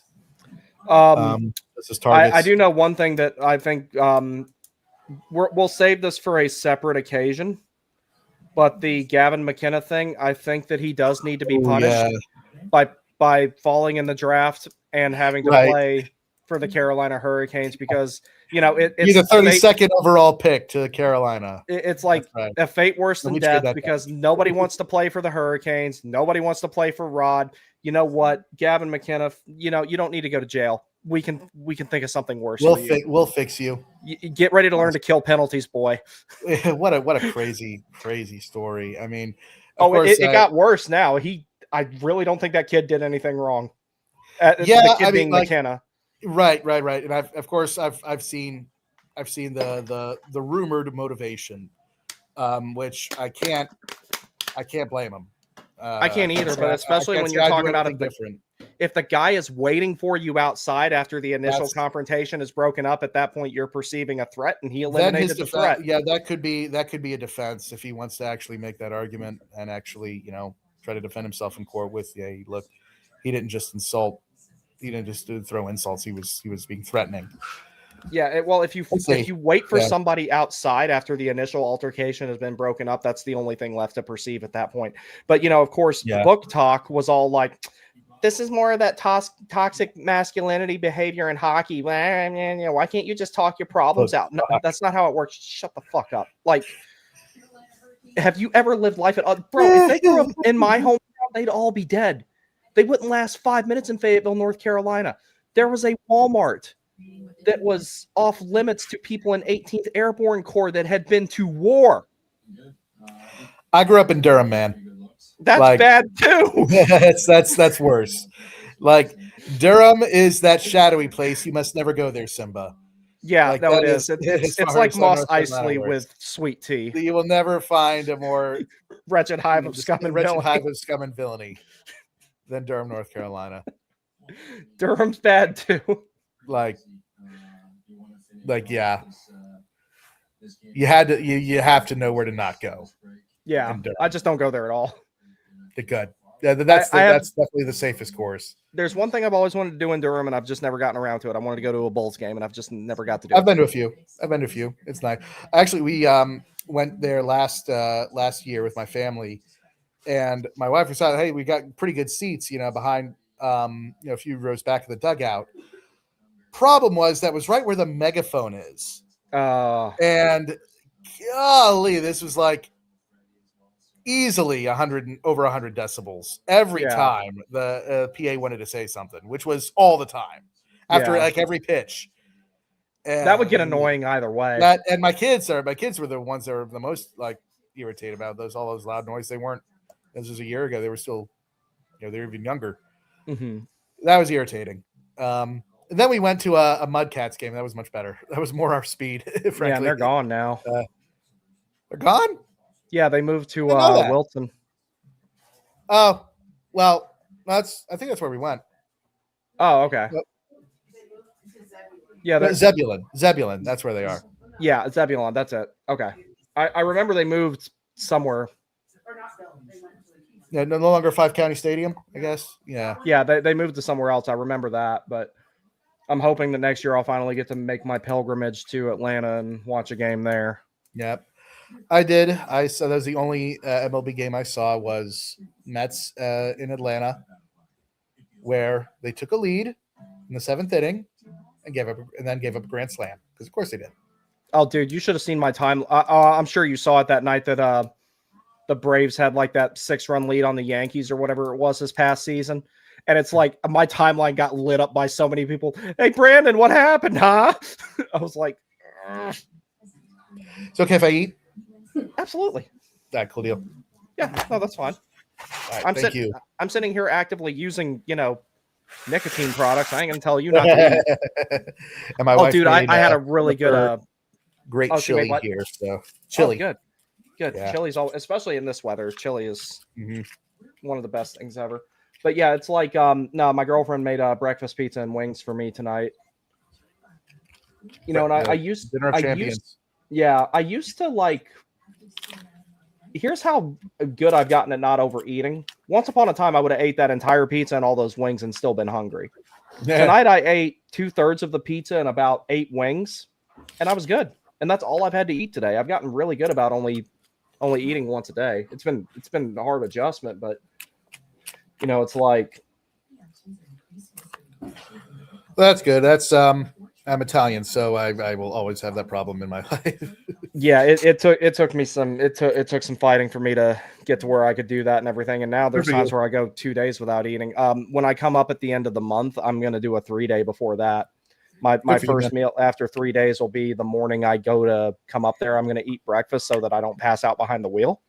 But even then it's not gonna be much. I'm just gonna have like a black coffee, a honey stinger, and a piece of jerky, and then just enough to not die. And then AB and Jeremy and I were all gonna we're not even gonna go to really go out to eat or Yeah, anything napkin. like that. We're definitely not going to eat at the arena because the food there has gotten to where it's not as good as it used to be, and it's been that way since the attendance started going up. I think they're just trying to shell it out faster, And more expensive. and it's more expensive. So I'm like, I'd rather us just make stuff at home and chill out and play Xbox or whatever until it's time to go to the game.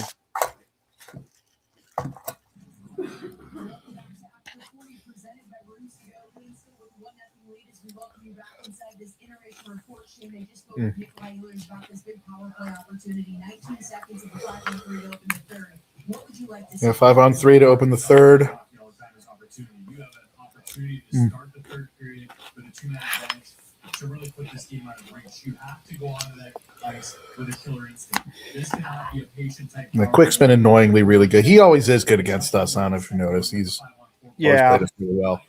I mean, that would be impressive if that wasn't already a long list. That's true. Because it's kind of like A Thomas lot of Grice. goalies tend to look good against us. Yeah. Thomas Grice used to Grice, have Carolina's Rebecca. number, and he couldn't stop a beach ball against other teams at times. Yeah. Yeah. Or it's like every time this goalie's making his debut against the Hurricanes. Well, I would like to congratulate that person on his very first shutout Right. in the National Hockey First League. career starts, a shutout. Of course it is.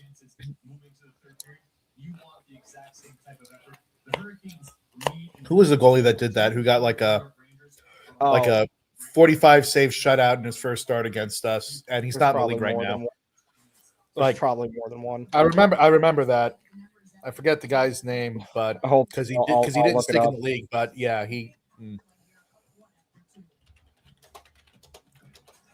Oh, that reminds me. Something you and AB mentioned in your last stream. You're talking about Andrew Hammond and Brandon, in comparison to Brandon Bussey. And I've actually done a little bit of a, kind of deep dive onto that because I was worried about that too. The difference is, number one, Bussey's bigger. That helps. Like that'll stop a lot of pucks. I think he's more athletic too. Well, because Hammond was relying completely on athleticism. And Troy Grosnick of the San Jose Sharks. It was San Jose. Yep, I remember that. And 45 saves and a 2-0 win. No, this was years ago. This was 2016 that this happened. Yep. That was the last year of the Candy Canes. Or year before last of the Candy Canes, I should say. Never forget that. Yeah, so but back to Bussey and Hammond, Hammond was relying completely on athleticism. And once the book got out on what he was doing, he was cooked completely. Yeah. Whereas I don't think that's going to happen with Bussey. One, because he is bigger. His lateral movement is extremely good. He's an excellent skater. See, Hammond could not skate. Yeah, he was, that's why I'm not worried about Bussey handling he was the just puck throwing in the his limbs future. at things, which is fine, but you can't survive that long in the NHL just as a goaltender, just throwing your limbs around. No, and Bussey is athletic, and he's still an amazing athlete, but he's a much better skater than him. Yeah, he's more fundamentally sound. And then that's why I'm not worried about Bussey learning to play the puck. That's something he can work on and get better at because he's got that ability with the skating and everything like that. But like we were talking about, he doesn't need to work on it though. Yeah, like when we saw that earlier, I was like, hell, here we go, 1-1. I was immediately thinking that. Yeah, but Vasilevsky also kind of sucks at playing the puck. That is, I mean, it's nice if you have it, but it's not required to be an NHL goalie or even a really good one. No. Sorokin is also not that great at playing the puck. No. And not everyone has to be Mike Smith or, Marty Turco. Marty Turco was like Not many could be not many could people be Marty Turco. no. Like I think the one who really pioneered goalies playing the puck well though was Brodeur. I think that was like where that became. He was a reason. He was a reason the trapezoid exists. He's the reason the trapezoid exists for one thing, but I think like the industry standard became that sort of because of him.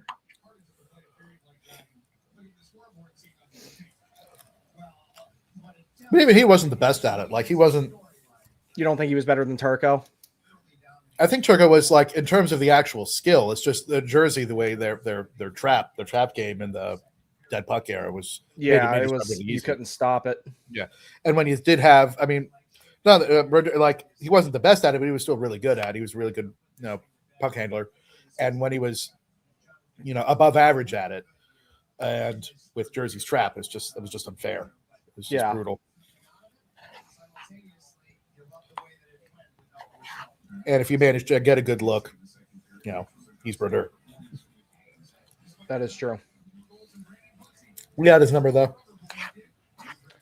Absolutely. Always had his number. I'll never forget when Jokinen scored on him in Game 4 in 2009. He goes over there, the official just raising hell. He's over there breaking his stick. Going ham on everything. Go ahead. Yeah, well, I was going to say, do you think that he had a case for goalie interference on that one? I think today it's really close if that would have been called back. Today it's a coin toss. Back then, no. Back then, no. Yeah, back then, no. Like, if it happened today, spin the wheel. Yeah. It's a life as a box of chocolates every time that goaltender interference gets discussed. Right. It's just one of those things where it's like, see, the thing is, I think that's going to start becoming less of a problem. Not because of anything they're going to do with the rules, but I think the amount of scoring off the rush is going to increase so much over the next 10 years, it's going to kind of work itself out. I think that's the direction that the league is going in. So I think that there's going to be a lot less goaltender interference cases just based on you won't need to review things as often. There's going to be more scoring off the rush, and it just won't be a factor. Also, there's the just reality that it's a buzzer beating playoff goal. Yeah, they don't want to overturn those because also the series ending Kachuk goal against us in 2023 that was cool. That was totally interference. It was easy interference. And that was a bullshit penalty on Jordo to begin with. Yeah, it was a bullshit penalty, and that was easily should have been goalie interference. They just wanted the series to be over. They're not going to call that goal back. There's no way. I mean, like even though I saw it, I was like, yeah, it is, but I know they're not going to overturn it. I knew it. Yeah, I mean, I'd already accepted that series was over the previous game when KK broke his stick. Yeah, on camera, I was like, yeah, they're done. I knew it already. They were done. There's only been 2 times that I've ever said that in the playoffs, other than when it was blatantly obvious. When they came out for Game 7 against the Rangers in 21-22, I'm like, yeah, they're not going to win. I saw no fire with that team. The Rangers had all the jump from the start, and then when KK broke his stick that season, I'm like, yeah, they're cooked. I never totally gave up on them in 23-24, even until like the very end, until the empty netter, and then I was like, or no, they didn't score an empty netter in that game, I don't think. Yeah, they did. Yeah, they did. Okay. 5-3 was the final. That's right. It was 5-3 because I remember about that time AB got up and he's like, all right, man, I'll see you later, because I stayed with Sam Driscoll that night. And his dog went Wolverine on my foot accidentally because she ran up to greet me and scratched my foot. Ow. Yeah. No, she's a sweet girl. He's got a golden retriever named Penny. She's the sweetest dog. She ran up to say hi to me, and she like kind of lost it when she was trying to hit the brakes, and she stepped on my foot and went full Wolverine on it. Ouch. And, yeah. No, sweet dog, though. Very sweet dog. All right. I'm going to close this window now. I think the smell's out of here. I will be back in just a moment.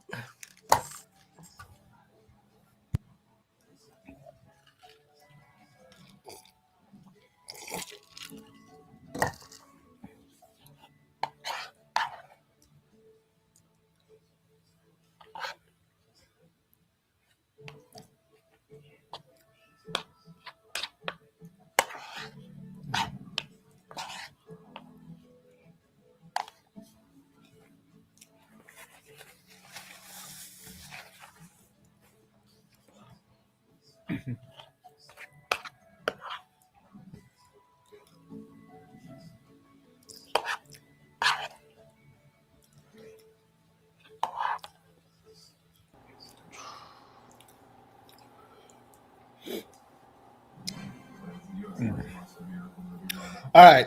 So, can Team USA beat Team Canada? Uh, I think they can. Can, yes. Will, no.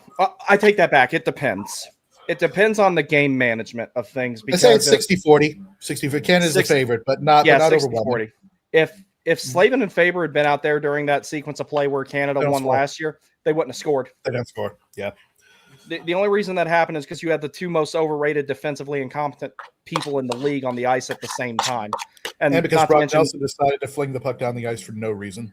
yeah, but I still don't understand like a lot of the decisions made in that game. I really don't. But and it's like, and then it took that for Jacob Slavin to get the recognition he's deserved for a decade, and then it was forgotten about 5 minutes later because but his XGF isn't high enough. Shut up! Like you have concrete video didn't get enough evidence. hits.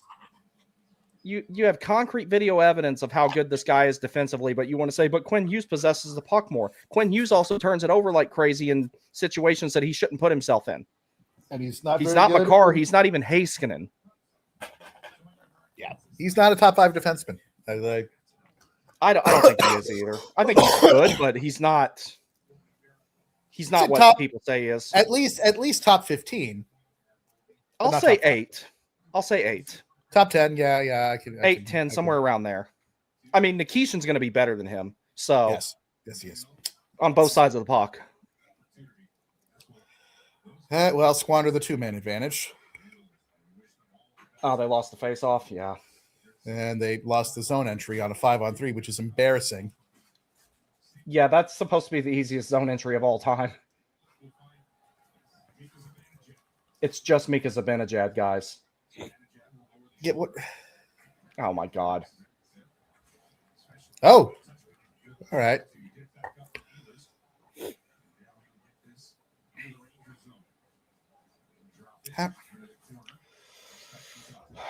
Go Eels. Come on. Go fly. How do you not handle that pass? Come on. We were just saying, don't make me start memeing the power play again. Now it looks static. It looks stagnant. Not bad. All right. It's like, did they go into the locker room and say, okay, how can we mess this up? Probably. Like that. Barely kept it. Okay, second unit. Come on, second unit. Get Jankowski out there. I've seen enough. Yeah. Come on, they've had the puck and they're like doing literally nothing with it. Got two guys over in the corner and Jarvis over here behind the net. You got to move your feet quicker than that when the play breaks. Yeah. Just wide. Okay, that was a decent try. Took him long enough.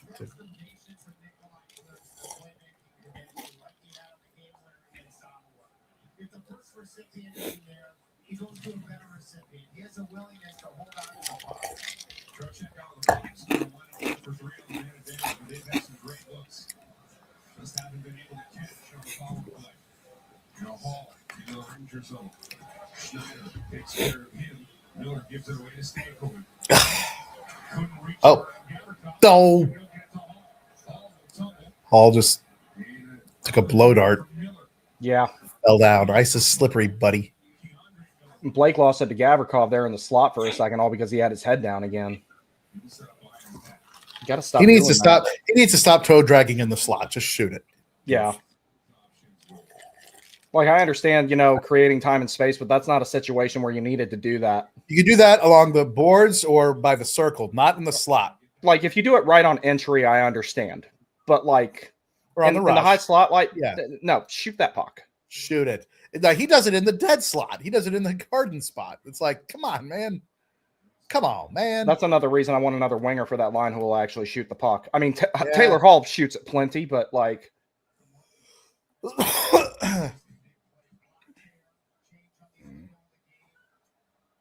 Good block.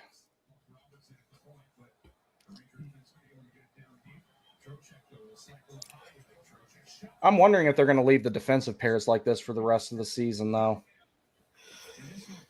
They probably would if they could. Haggis DeCarrier is probably back on the dad line because they Ehlers was just out there for the power play, so he's probably just doing this shift with him. Yeah.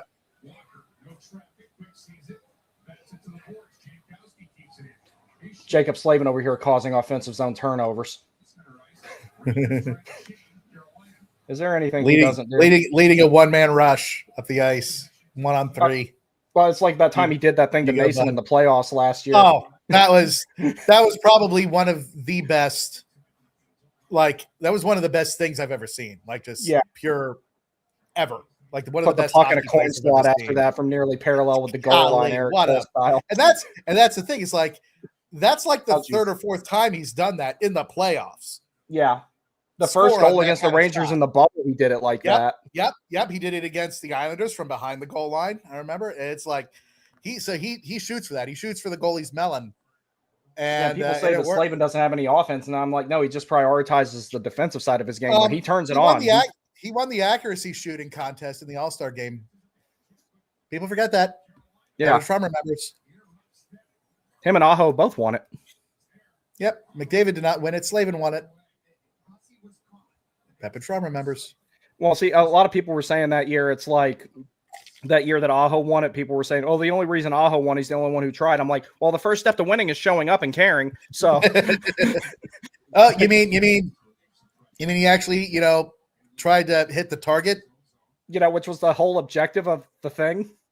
Which I think Kucherov was also in there, and he took like 20 seconds longer than everyone else. Well, I mean, people were saying that Kucherov was drunk. I don't know if that's true or not. Honestly, yeah, he might have been. And you know what? I mean, with what he's doing this year, respect. He can do what he wants. He can go up to the game drunk, and he'd probably be pretty okay. Yeah, it's like maybe he plays better that way. I know so many people in beer league who play that way, but that makes sense though. That's why it's called that. It's called beer league. Yeah. I just personally don't engage in that. I barely drink as it is. I definitely don't like to drink before I play hockey. I mean, I've done it before, but I didn't really enjoy it. Don't get me wrong, I've done it. I've tried. Yeah, I personally choose not to engage in such things. There's a lot of times guys will go out to drink after the game, and I'm just like, nah, I'm good. I just kind of want to go home and be with my girl and my dogs. Yep. Oh, my goodness. Oh, goodness. Don't fumble that entry, man. Jeez.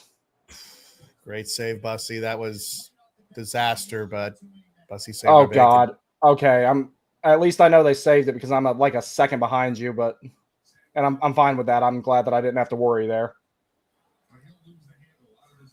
Yeah, just puck skittered into the offensive zone right when the Canes were changing, and Rangers got right to it. No, damn it. Blake's been losing the handle a bit tonight, which sucks because generally he's had a pretty good game. That was good by Stank there. Take away. There you go. There you go, Chatty. Fire it. That's a very rare mistake by Slavin, the way he arbitrarily threw that up the boards. He's lucky that worked out. He doesn't normally do that.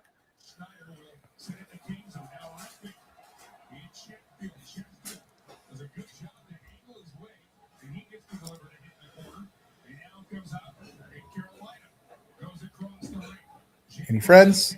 Oh, Jankowski, one-on-one to there. And nothing happened because it never does. It never does.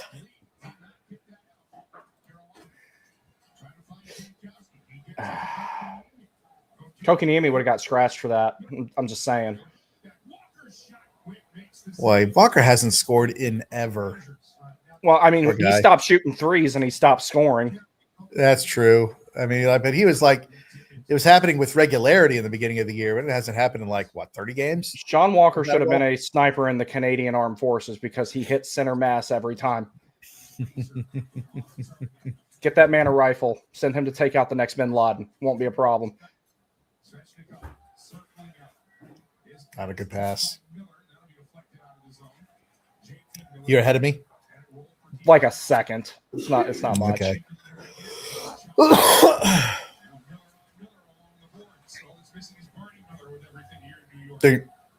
Okay, Mike. What did he say? He's just having fun with JT Miller and I just heard Miller. it. Yeah. I'm a little further. I'm like about 5 seconds ahead of you, I guess. I can Okay. pause it. Where are you at on the time? 11:30. All right, I'm 10 seconds ahead. 2, 3, 4. I'm at 11:19. Tell me when to hit play. I'm at 11:17. Okay, yeah, so am I. 15.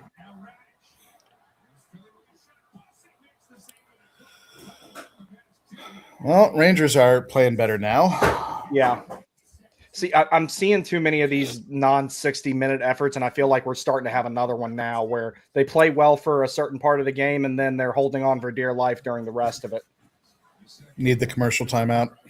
Yeah, and Rod needs to be like, yo, hey, guys, let's get it together here. I have a question. What's that? When is it like? Because this is obviously a common strat in basketball, but I don't think it's used enough in hockey to use your timeout to settle your team when they're getting beaten, when they're getting beaten just on the ice. Rod does it sometimes. Not often enough, in my opinion. I mean, you only get one timeout in hockey, though, so I get it, but that's still. something I thought should have been changed personally. I think it should be 3. But the only problem with that is you've already got a ton of TV timeouts, and the game's already going to take a while. So, yeah, what I don't like, I'm on the fence about it. What I don't like is like the challenge system where, like, if you're wrong, you get penalized. I thought that's always stupid. Yeah, like I think it should be just like the way the NFL does it. If you're wrong, you lose the challenge and you lose your timeout. That's it. That's the way it used to be. I don't know why they decided to add. Oh, you just make it a penalty now too. I never liked that.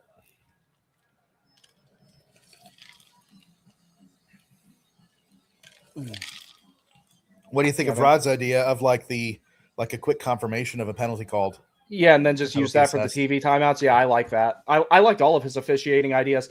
Like when he said the thing about just have the other 2 officials in the box so that way they're not on the ice and they're not in the way because the game's so fast now. I like that idea. Now, here's one thing I thought about. You know how they used to have the old school goal judge that actually sat behind the net and pressed the button when they made that determination the puck went in? I think they should do that for on and off sides. Put the lights inside the stanchion there at the blue line, and then have somebody, like, if they determine that it was offside, just have them press the button and kill the play. And then, that's less that you have to worry about. And then not to mention, you can put them in a fixed position, like whether they're sitting there or watching on a camera to make that determination. Right. They don't have to move. Like, that's something that I thought that they should have done years ago. I mean, you'd add 64 jobs to the league overnight by doing that. Even if you just had one guy doing it, just looking at it on a camera. And I had a similar idea in baseball. I don't think that the first and third base umpires should be the ones doing check swings now. They should have somebody doing it with an overhead camera, and then there's no interpretation to be had to it, or there's less interpretation to be had. I mean, it's like depending on who you are, you might see an inch of a bat go past the front of the plate, and you'll be like, that's a strike. Yeah, he went around her. Yeah. And that's a hard determination to make, but I think it would just be easier if it was one person making that decision from an overhead view the entire game. That's what I'd rather do. Because, I mean, if they were willing to make as big of a change as the pitch clock, they should be willing to do something that small. Do you like the pitch clock? It grew on me. It took a little while because the first time I saw the pitch, me too. The first time I saw it, I was at a Norfolk Tides game when they were testing it out in AAA. And I just didn't like it at first, but that was before they instituted the 20-second rule when you have a runner on. So after they did that, I was kind of like, all right, this makes a little bit more sense. And now the head tap is coming. Yeah. To challenge a strike, which I did see that at the Durham Bulls game I saw last year. And it was actually the ABS. Yeah, it was actually extremely, extremely efficient. And I really liked it. I thought I'd hate it, but I didn't. I liked it. Well, I mean, as bad well, I don't want to say as bad as the umpires are. It's more so the fact that there's so much velocity pitching now. It's really hard to make that determination every single pitch accurately. I mean, then again, though, it's like the MLB also employed Angel Hernandez and then had to beat him in court to keep him from umpiring baseball or playoff games. Right. So, there was a guy that was worse. I don't know, man. I don't think anybody's ever been worse than Angel Hernandez. It's hard to be worse, but there was someone who actually was. He was like, his accuracy was like under 80% for a game or something ridiculous. Yeah, that's bad. Under 80%, you automatically should be that. You'd think, right? Yeah, And, that should be the end of your job if you're that bad at it. It's not like back in the day where they had the giant bars on the masks and they had to actually hold their chest protector over them. Right.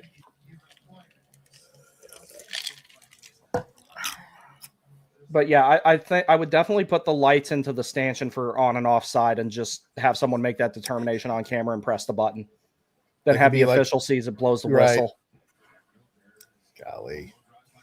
Then again, though, it's like the only other thing about it, there's like a lot of times where it's like, okay, here's an interesting idea.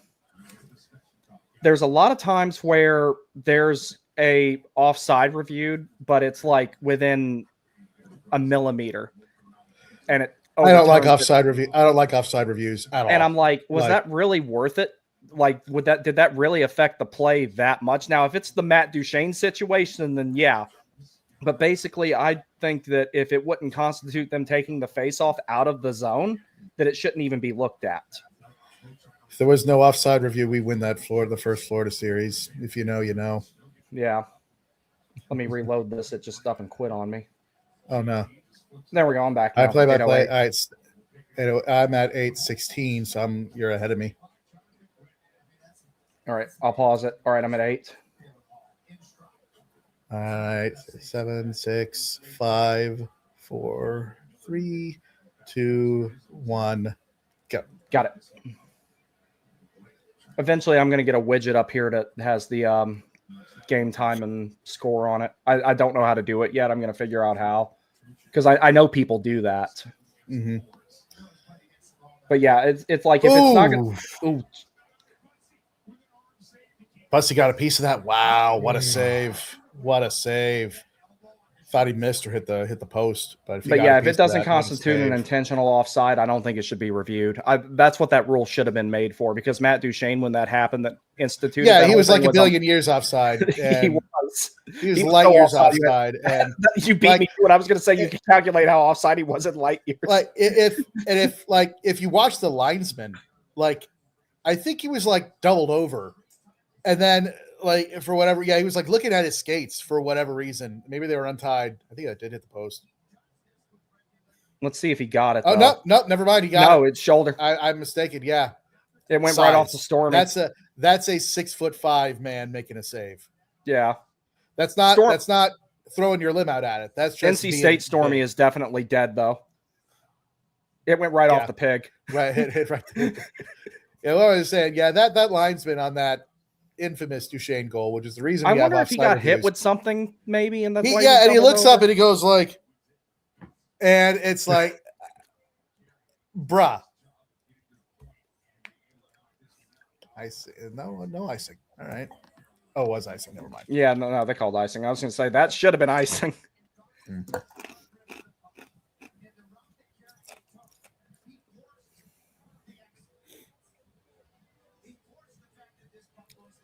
Good. Great play. Yeah. Hate that it Course. ended up being an icing, but They like got he did icing the right anyway, thing. But yeah. And again, exact It's better same than thing, them just but getting a clean re-entry, though. So just set the breakout. All right, Blake. There you go. That's better. Make a change. Quick game, like not very. a lot of pace, not many whistles. Yeah, not very high event except for. Oh, Slavin's hungry tonight, dude. That's Oh. got to be like his 5th shot attempt.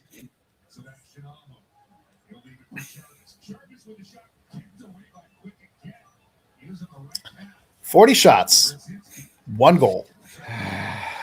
I guess the Canes are back to normal. Oh yeah, supreme Canes hockey right here. We're getting the experience. Out there with a hit coming from Jarvis. I mentioned Stahl should be a lead candidate for the Selkie. Wingers don't usually win, but I'm going to say Seth Jarvis ain't far behind. The next winger to win the Selkie is probably going to be Seth Jarvis. It'll be him or Bratt. Yeah, didn't Marner win it? Oh, Marner good was a play. finalist, I think. I can't remember if he won it.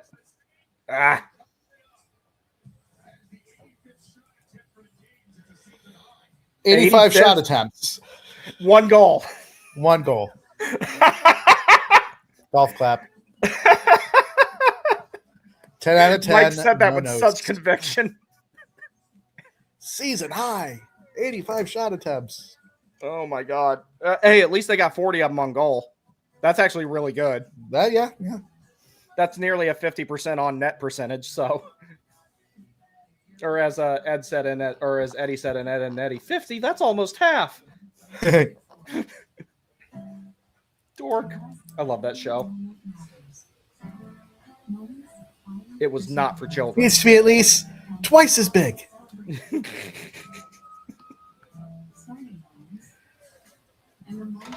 Double D. I love chickens. Buttered toast.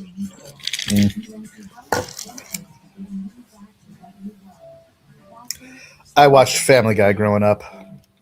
Probably shouldn't I have. did too. That and Futurama. Futurama, yep. I love Futurama. Mm-hmm. I'm shocked. Shocked. Well, not that shocked. I don't want to live on this planet anymore. I really sympathize with that one at this point. Yeah.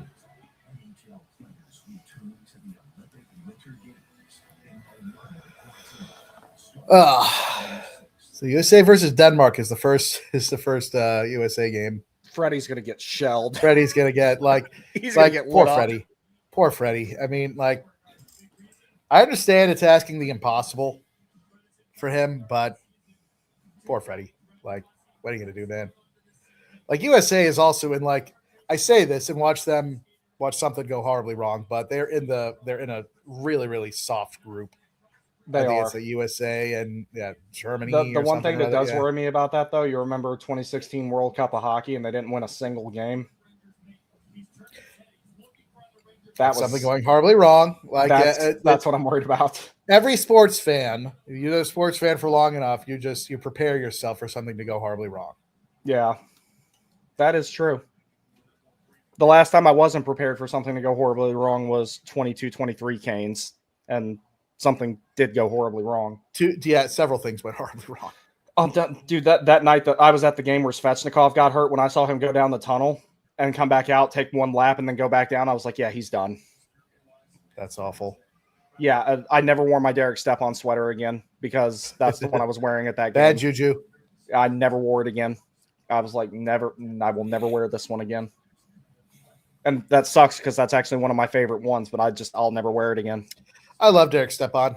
I too. loved his career as a Hurricane. But with the shaved head, the beard, and the same number, I had to have that one. Mm-hmm. I might be the only person on earth who has a reverse retro Derek Stepan sweater other than Derek Stepan.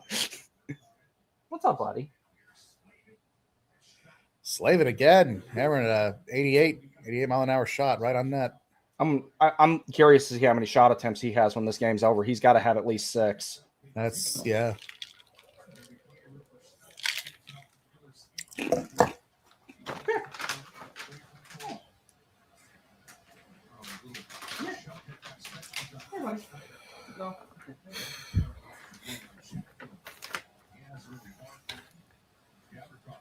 How good is Carolina's mark tonight? They have a 1-goal lead, but that's been pretty constant. Across the board, all 4 lines, 3 sets of defense. I think that you can take a look at it. You don't always go much shots on goal. There's a barometer for how games being played, but 43-16. Up your point there. Cooley with a drop. That's a bad turnover. Chance to clear. So does it. Oh, boo. So this will be I thought that was going to go on net. Yeah, so did I. You okay, buddy?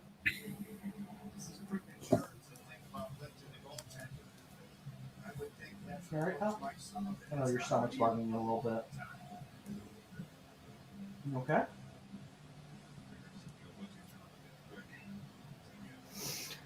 Take this for a little bit. I'll be back. Sure. Oh. All right, shot blocked. Out of play.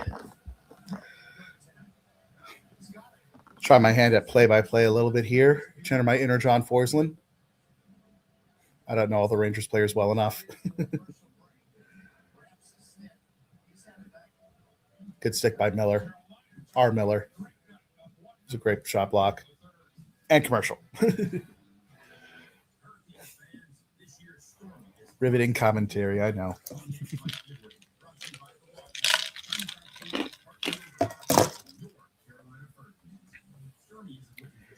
Yep, this is certainly one of the Canes games of all time.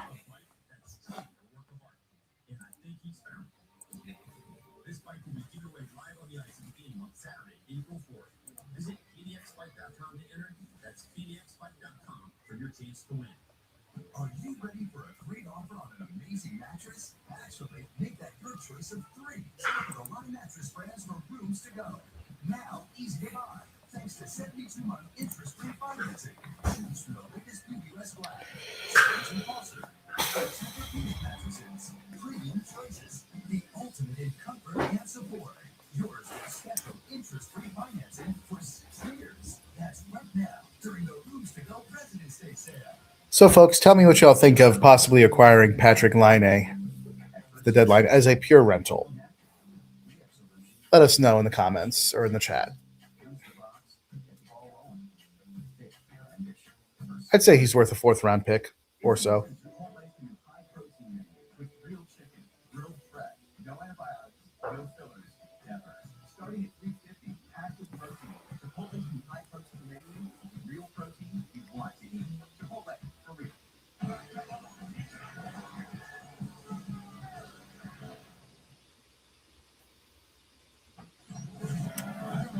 All right. Broadcast back on. Of course, we're making Jonathan Quick look like a Vezina. Well, he is. I think he is. Did he win the Vezina? I'm actually not sure if he ever won it. We're definitely making him look like the Vezina candidate this year. Or this game. All right, face-off win for the Canes. Get it out to the neutral zone. Rangers back on it. Back in the Canes zone. Trying to center it. A backhand. Doesn't go through. I'm trying to wrap it around to the point. Unable to keep the zone. Rangers are offsides. They have to tag up. Here's Slavin behind his own net. Casually walking out in front of the crease. On to Chatfield. Chatfield dawdles with the puck, but at least it gets out to the neutral zone. And Rangers in their own zone. Blue line to blue line. Bussy to play the puck behind the net real quick. Chatfield on it. Out the zone. Back to neutral ice. Rangers back in. Offside. And an aerial flip out of the zone into the Rangers end. They're ruled offside. 3:40 to go.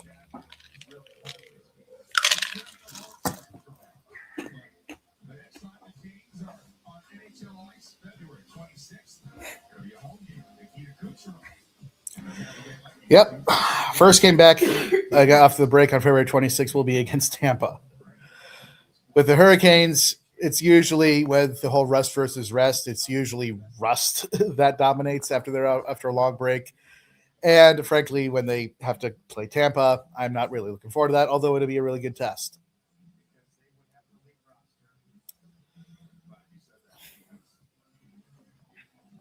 They ruled intentional offsides against the Hurricanes for some reason. So the faceoff is back in the Hurricane zone.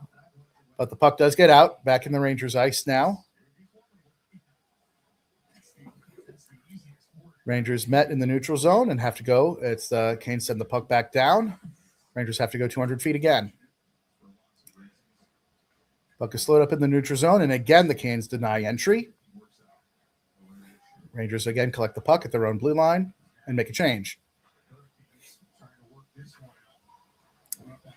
Rangers backpedaling in their own end. Now they're across their own blue line through the neutral zone. But again, the Hurricanes, they've made zone entry difficult, and they throw it back out to the neutral zone. Story of this night, Rangers have, with side of a few minutes, a few shifts, they have not been able to generate much through the neutral zone. Now the Hurricanes, Martin Nook trying to put some pressure on the Rangers' end.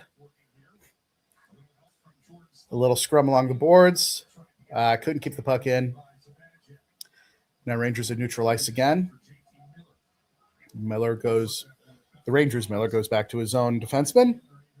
And they're taking their sweet time in their own end, which is fine by me. Tried for a stretch pass. It does not work. Aho with it. Aho tries to center one, but no one available. And now the puck's in the Hurricanes corner behind the net. Ooh, all right. Sorry, a dangerous pass up the middle. Canes lose the puck again, but across the blue line, Rangers again have to go 200 feet. Both teams are changing. Yes. Rangers again passing the puck between the defensemen in their own zone, trying to forge it up the ice through the neutral zone, and the net is empty for the Rangers as the puck goes into the Hurricanes corner. Jankowski and Chatfield there in the corner. Ooh, close, but now the Hurricanes have the puck. And they turn it over. At least they get it back out to neutral ice, but now Rangers have possession. They forge ahead again. Puck goes behind the net. Slavin trying to get the puck outlet. Not quite. Rangers hold it in. Chatfield again tries the right side. And once again, it is not out, but now it is. Good play by Blake to get it back out to the neutral zone. 60 seconds left. Oh, good play. Good play. Moggs him right at center ice. Pass up. And Svechnikov, don't you do it again. Oh, that's Ehlers. That's a pet. They score anyway. And it's Jordan Stahl into the empty net. And that is GG's, folks. Should be GG's. 52.6 left. Great play by Ehlers. He was tackled. He was tripped up from behind the net, but still centered it to Stahl, who put it in the empty cage. All right, what did I miss? Well, I was trying my hand at I was doing my best John Forsland impression and trying to do play-by-play. Hey, what do you say? Indeed. Jordan Stahl with the empty net goal. All righty. At first, Ehlers was derping around there, but it is a great play. He was tripped and still centered it to Stahl, who just cashed it into the empty net. All right, we'll take that. And now 47 left. Rangers trying to do something again. I don't know if will they pull the goalie again? I don't think so. At this point now, they need to pull the plug on their season is what they need to pull. Oh, yeah. Oh, what a save by Bussy. Great save by Bussy there. Yep. All right, come on. 20 seconds left. Come on. 15 to go. Bussy, leave it alone. There you go. Thank you. 9. That pass it back and forth, and thank you very much. We shut out the Rangers at MSG twice. Brandon Bussy now officially has more wins than the entire New York Rangers. The entire team. That is beautiful. And you see, here's the thing. We said that this was, one of the Canes games of all time. And the Canes experience. And it is, but more often than not, we would be losing this game 2-0. Yeah. And while out shooting our opponents 45-16. So I still I gotta say, in terms of the Hurricanes' top 3 players, I'd say, of course, Bussy, Svechnikov, and Slavin. Mm. But if we're talking about just overall, the best player on the ice tonight was Jonathan Quick. Yeah. And you just got to give him those props. 1 goal surrendered on 44 shots. Get that man enough, signed. Get him an extension now. Yep. I don't need to see anything I else. said 5x5, which probably is a bit rich, but I don't care. I mean, you won't have to worry about it for a while. Yeah, that's what I'm saying. It's all right, I mean, we won't, but they could catch Colorado if Colorado keeps up their faltering right now. They're having their rough stretch. Yeah. I don't know if we want to. I don't really know if we want the President's Trophy. I mean, I don't. Part of me wants it once, just to say that they've got it as a franchise, but it's cursed. So I don't really want to mess with that. Man, they lost and they didn't even have Scott Moore on the lineup. I mean, we absolutely metrics wise, we absolutely dominated every facet of the Actually, game. I'll see what the final against them. final stats here are on Natural Stat Trick. See what our expected goals are. They're okay. So all situations, 87 Corsi, 65 Fenwick, 44 shots on goal, 32 scoring chances, 12 high danger chances. That can't be right. Oh, wait, no, they don't do expected goals until after the game because it says 0, and I'm like, I know that ain't right. Okay, yeah. Well, no, they don't update XP until after the game. 86 Corsi. This is ridiculous. Yeah. And the Rangers had 36 Corsi, 27 Fenwick, 16 shots on goal, 18 scoring chances, 11 high danger chances. I mean, we really did have the puck like 75% of the game, if not more. Yeah. So it was a normal Carolina Hurricanes performance. Yep. Right, And, that's where – see, a game like this is where you could use – I'll just say it. A game like this is where you could use a Panarin. Yeah. Where you could use hey, well, we've got one. We've got a Nadeau. I was going to say Nadeau would probably keep it in the minors. Yeah. We just need some sniper who can just shoot it and put it in the net. Svechnikov did that once. Yeah. And where he just went down Broadway and beat quick. And then Gostisbehere hit the post on that one. Gostisbehere, hit the post. So we beat him twice. But that's it.